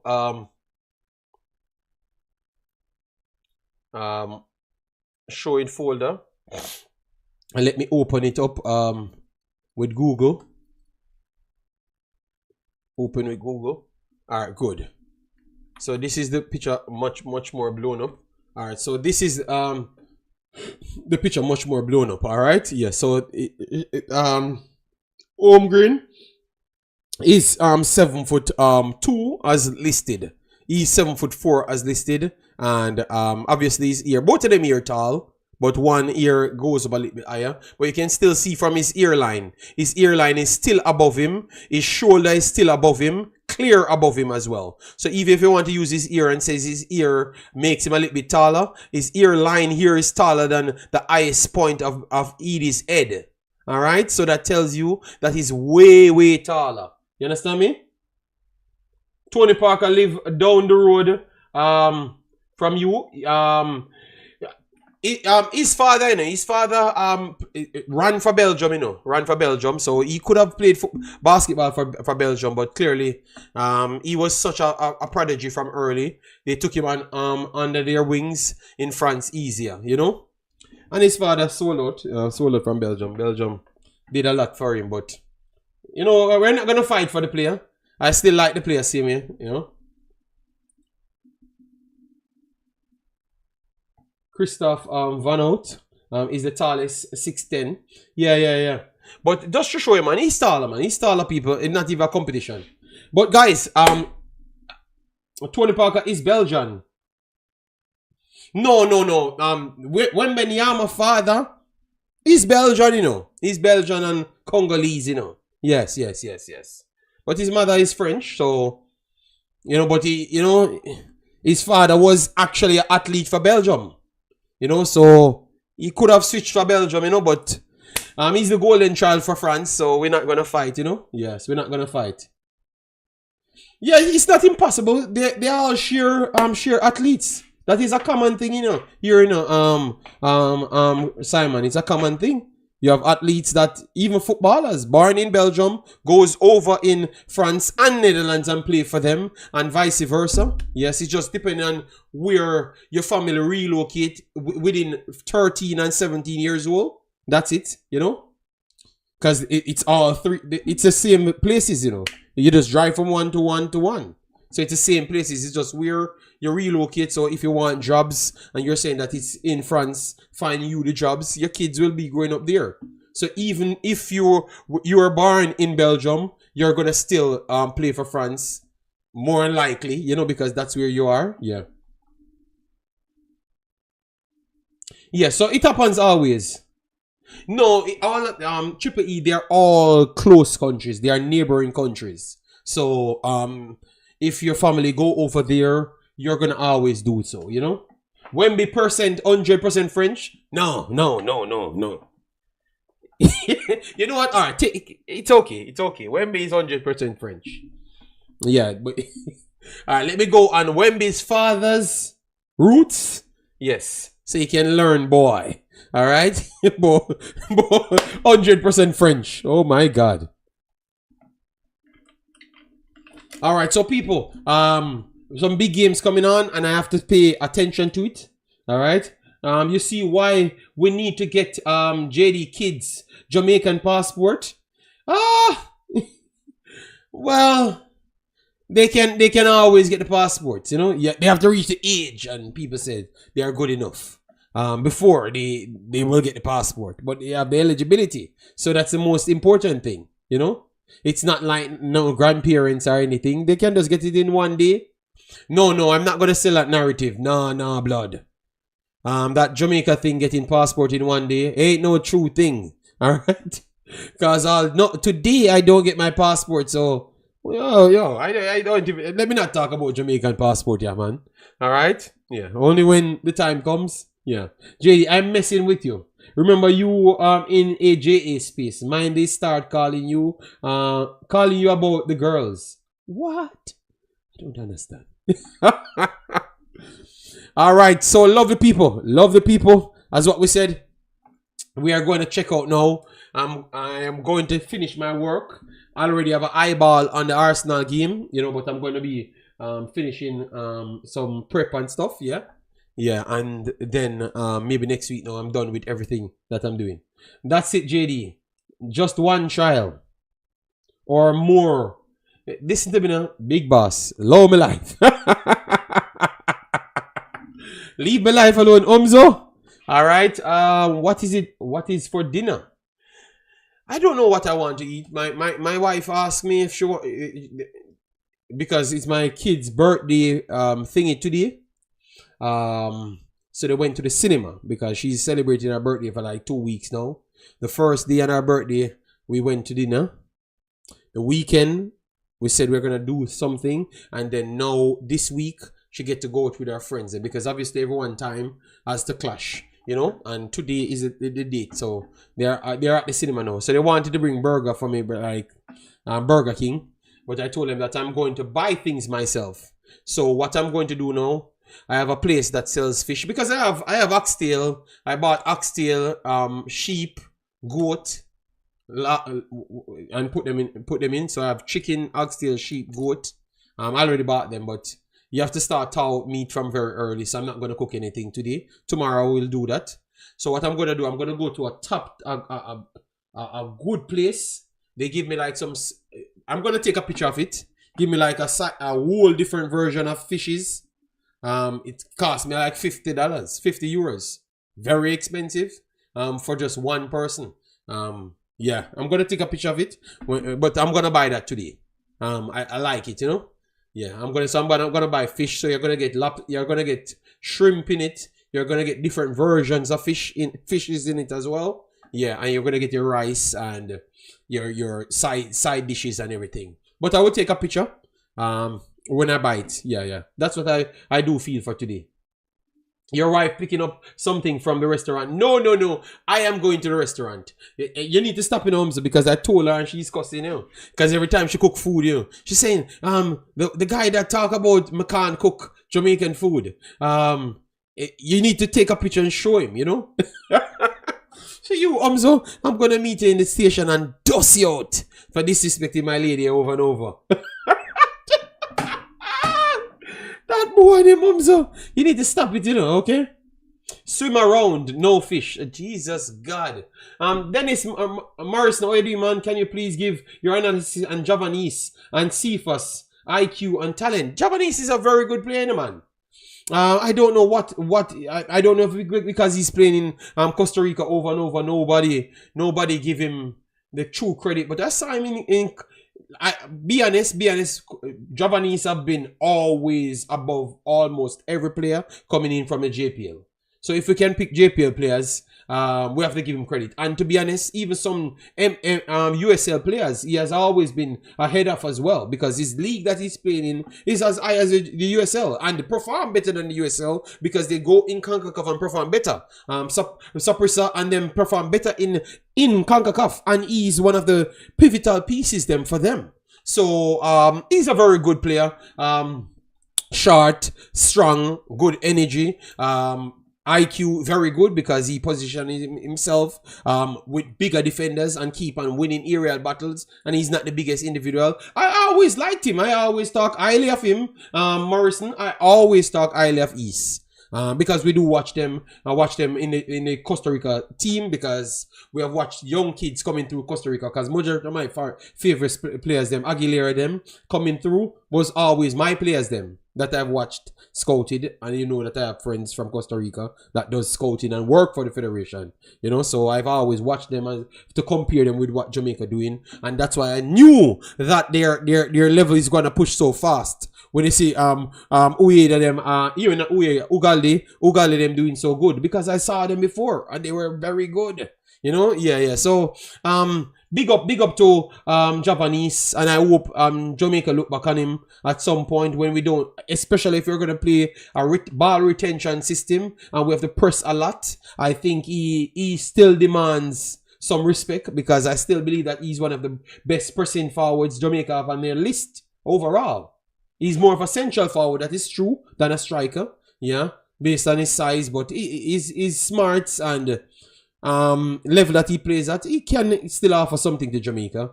I still think he's 2-tier, because I have different tiers for people. So JPL is a tier, USL is a tier. I think he's above both of those tiers. He's maybe on par with the MLS type tier or slightly below, but he's still a player that I could say something about, you know? Yeah. No zebra. Yeah, so I hope he gets a chance, you know. He has been doing it for a while, so I hope he gets a chance, you know. I hope he gets a chance. Yeah, so people, massive respect. Please do it like button on your way out. Think we have covered everything. Let me recap. We have talked about Mason Greenwood situation. Because an article came out, several articles came out the other day saying that he got the final set of pieces, a piece of paper, that he can switch his allegiance. So we've talked on how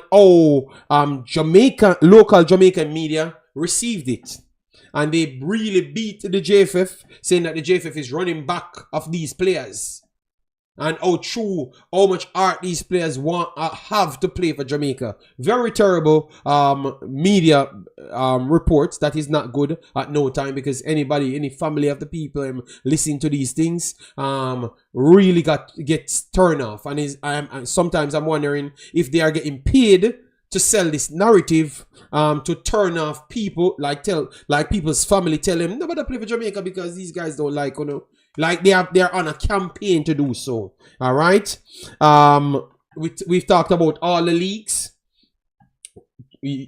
English Premier League, Championship, and also League One. All of the players that we should watch out for. We talked about that as well. And then obviously we start breaking down other things like what people saying in the chat. This is my longest stream. I did 3 hours. 3 hours I've done, and you guys turn up in the early morning. So I can't do nothing more than just respect you guys. Thanks for the continuous support, and I will never take you guys for granted. Keep on improving myself, educate myself, and keep on going places, you know. Yeah, man. So thanks for and we talked about next week what we're gonna do. So we're gonna have the next 3 streams for the donation next week. All right, so look out for that. All right, people, take care, and see you in the next one. Bye bye.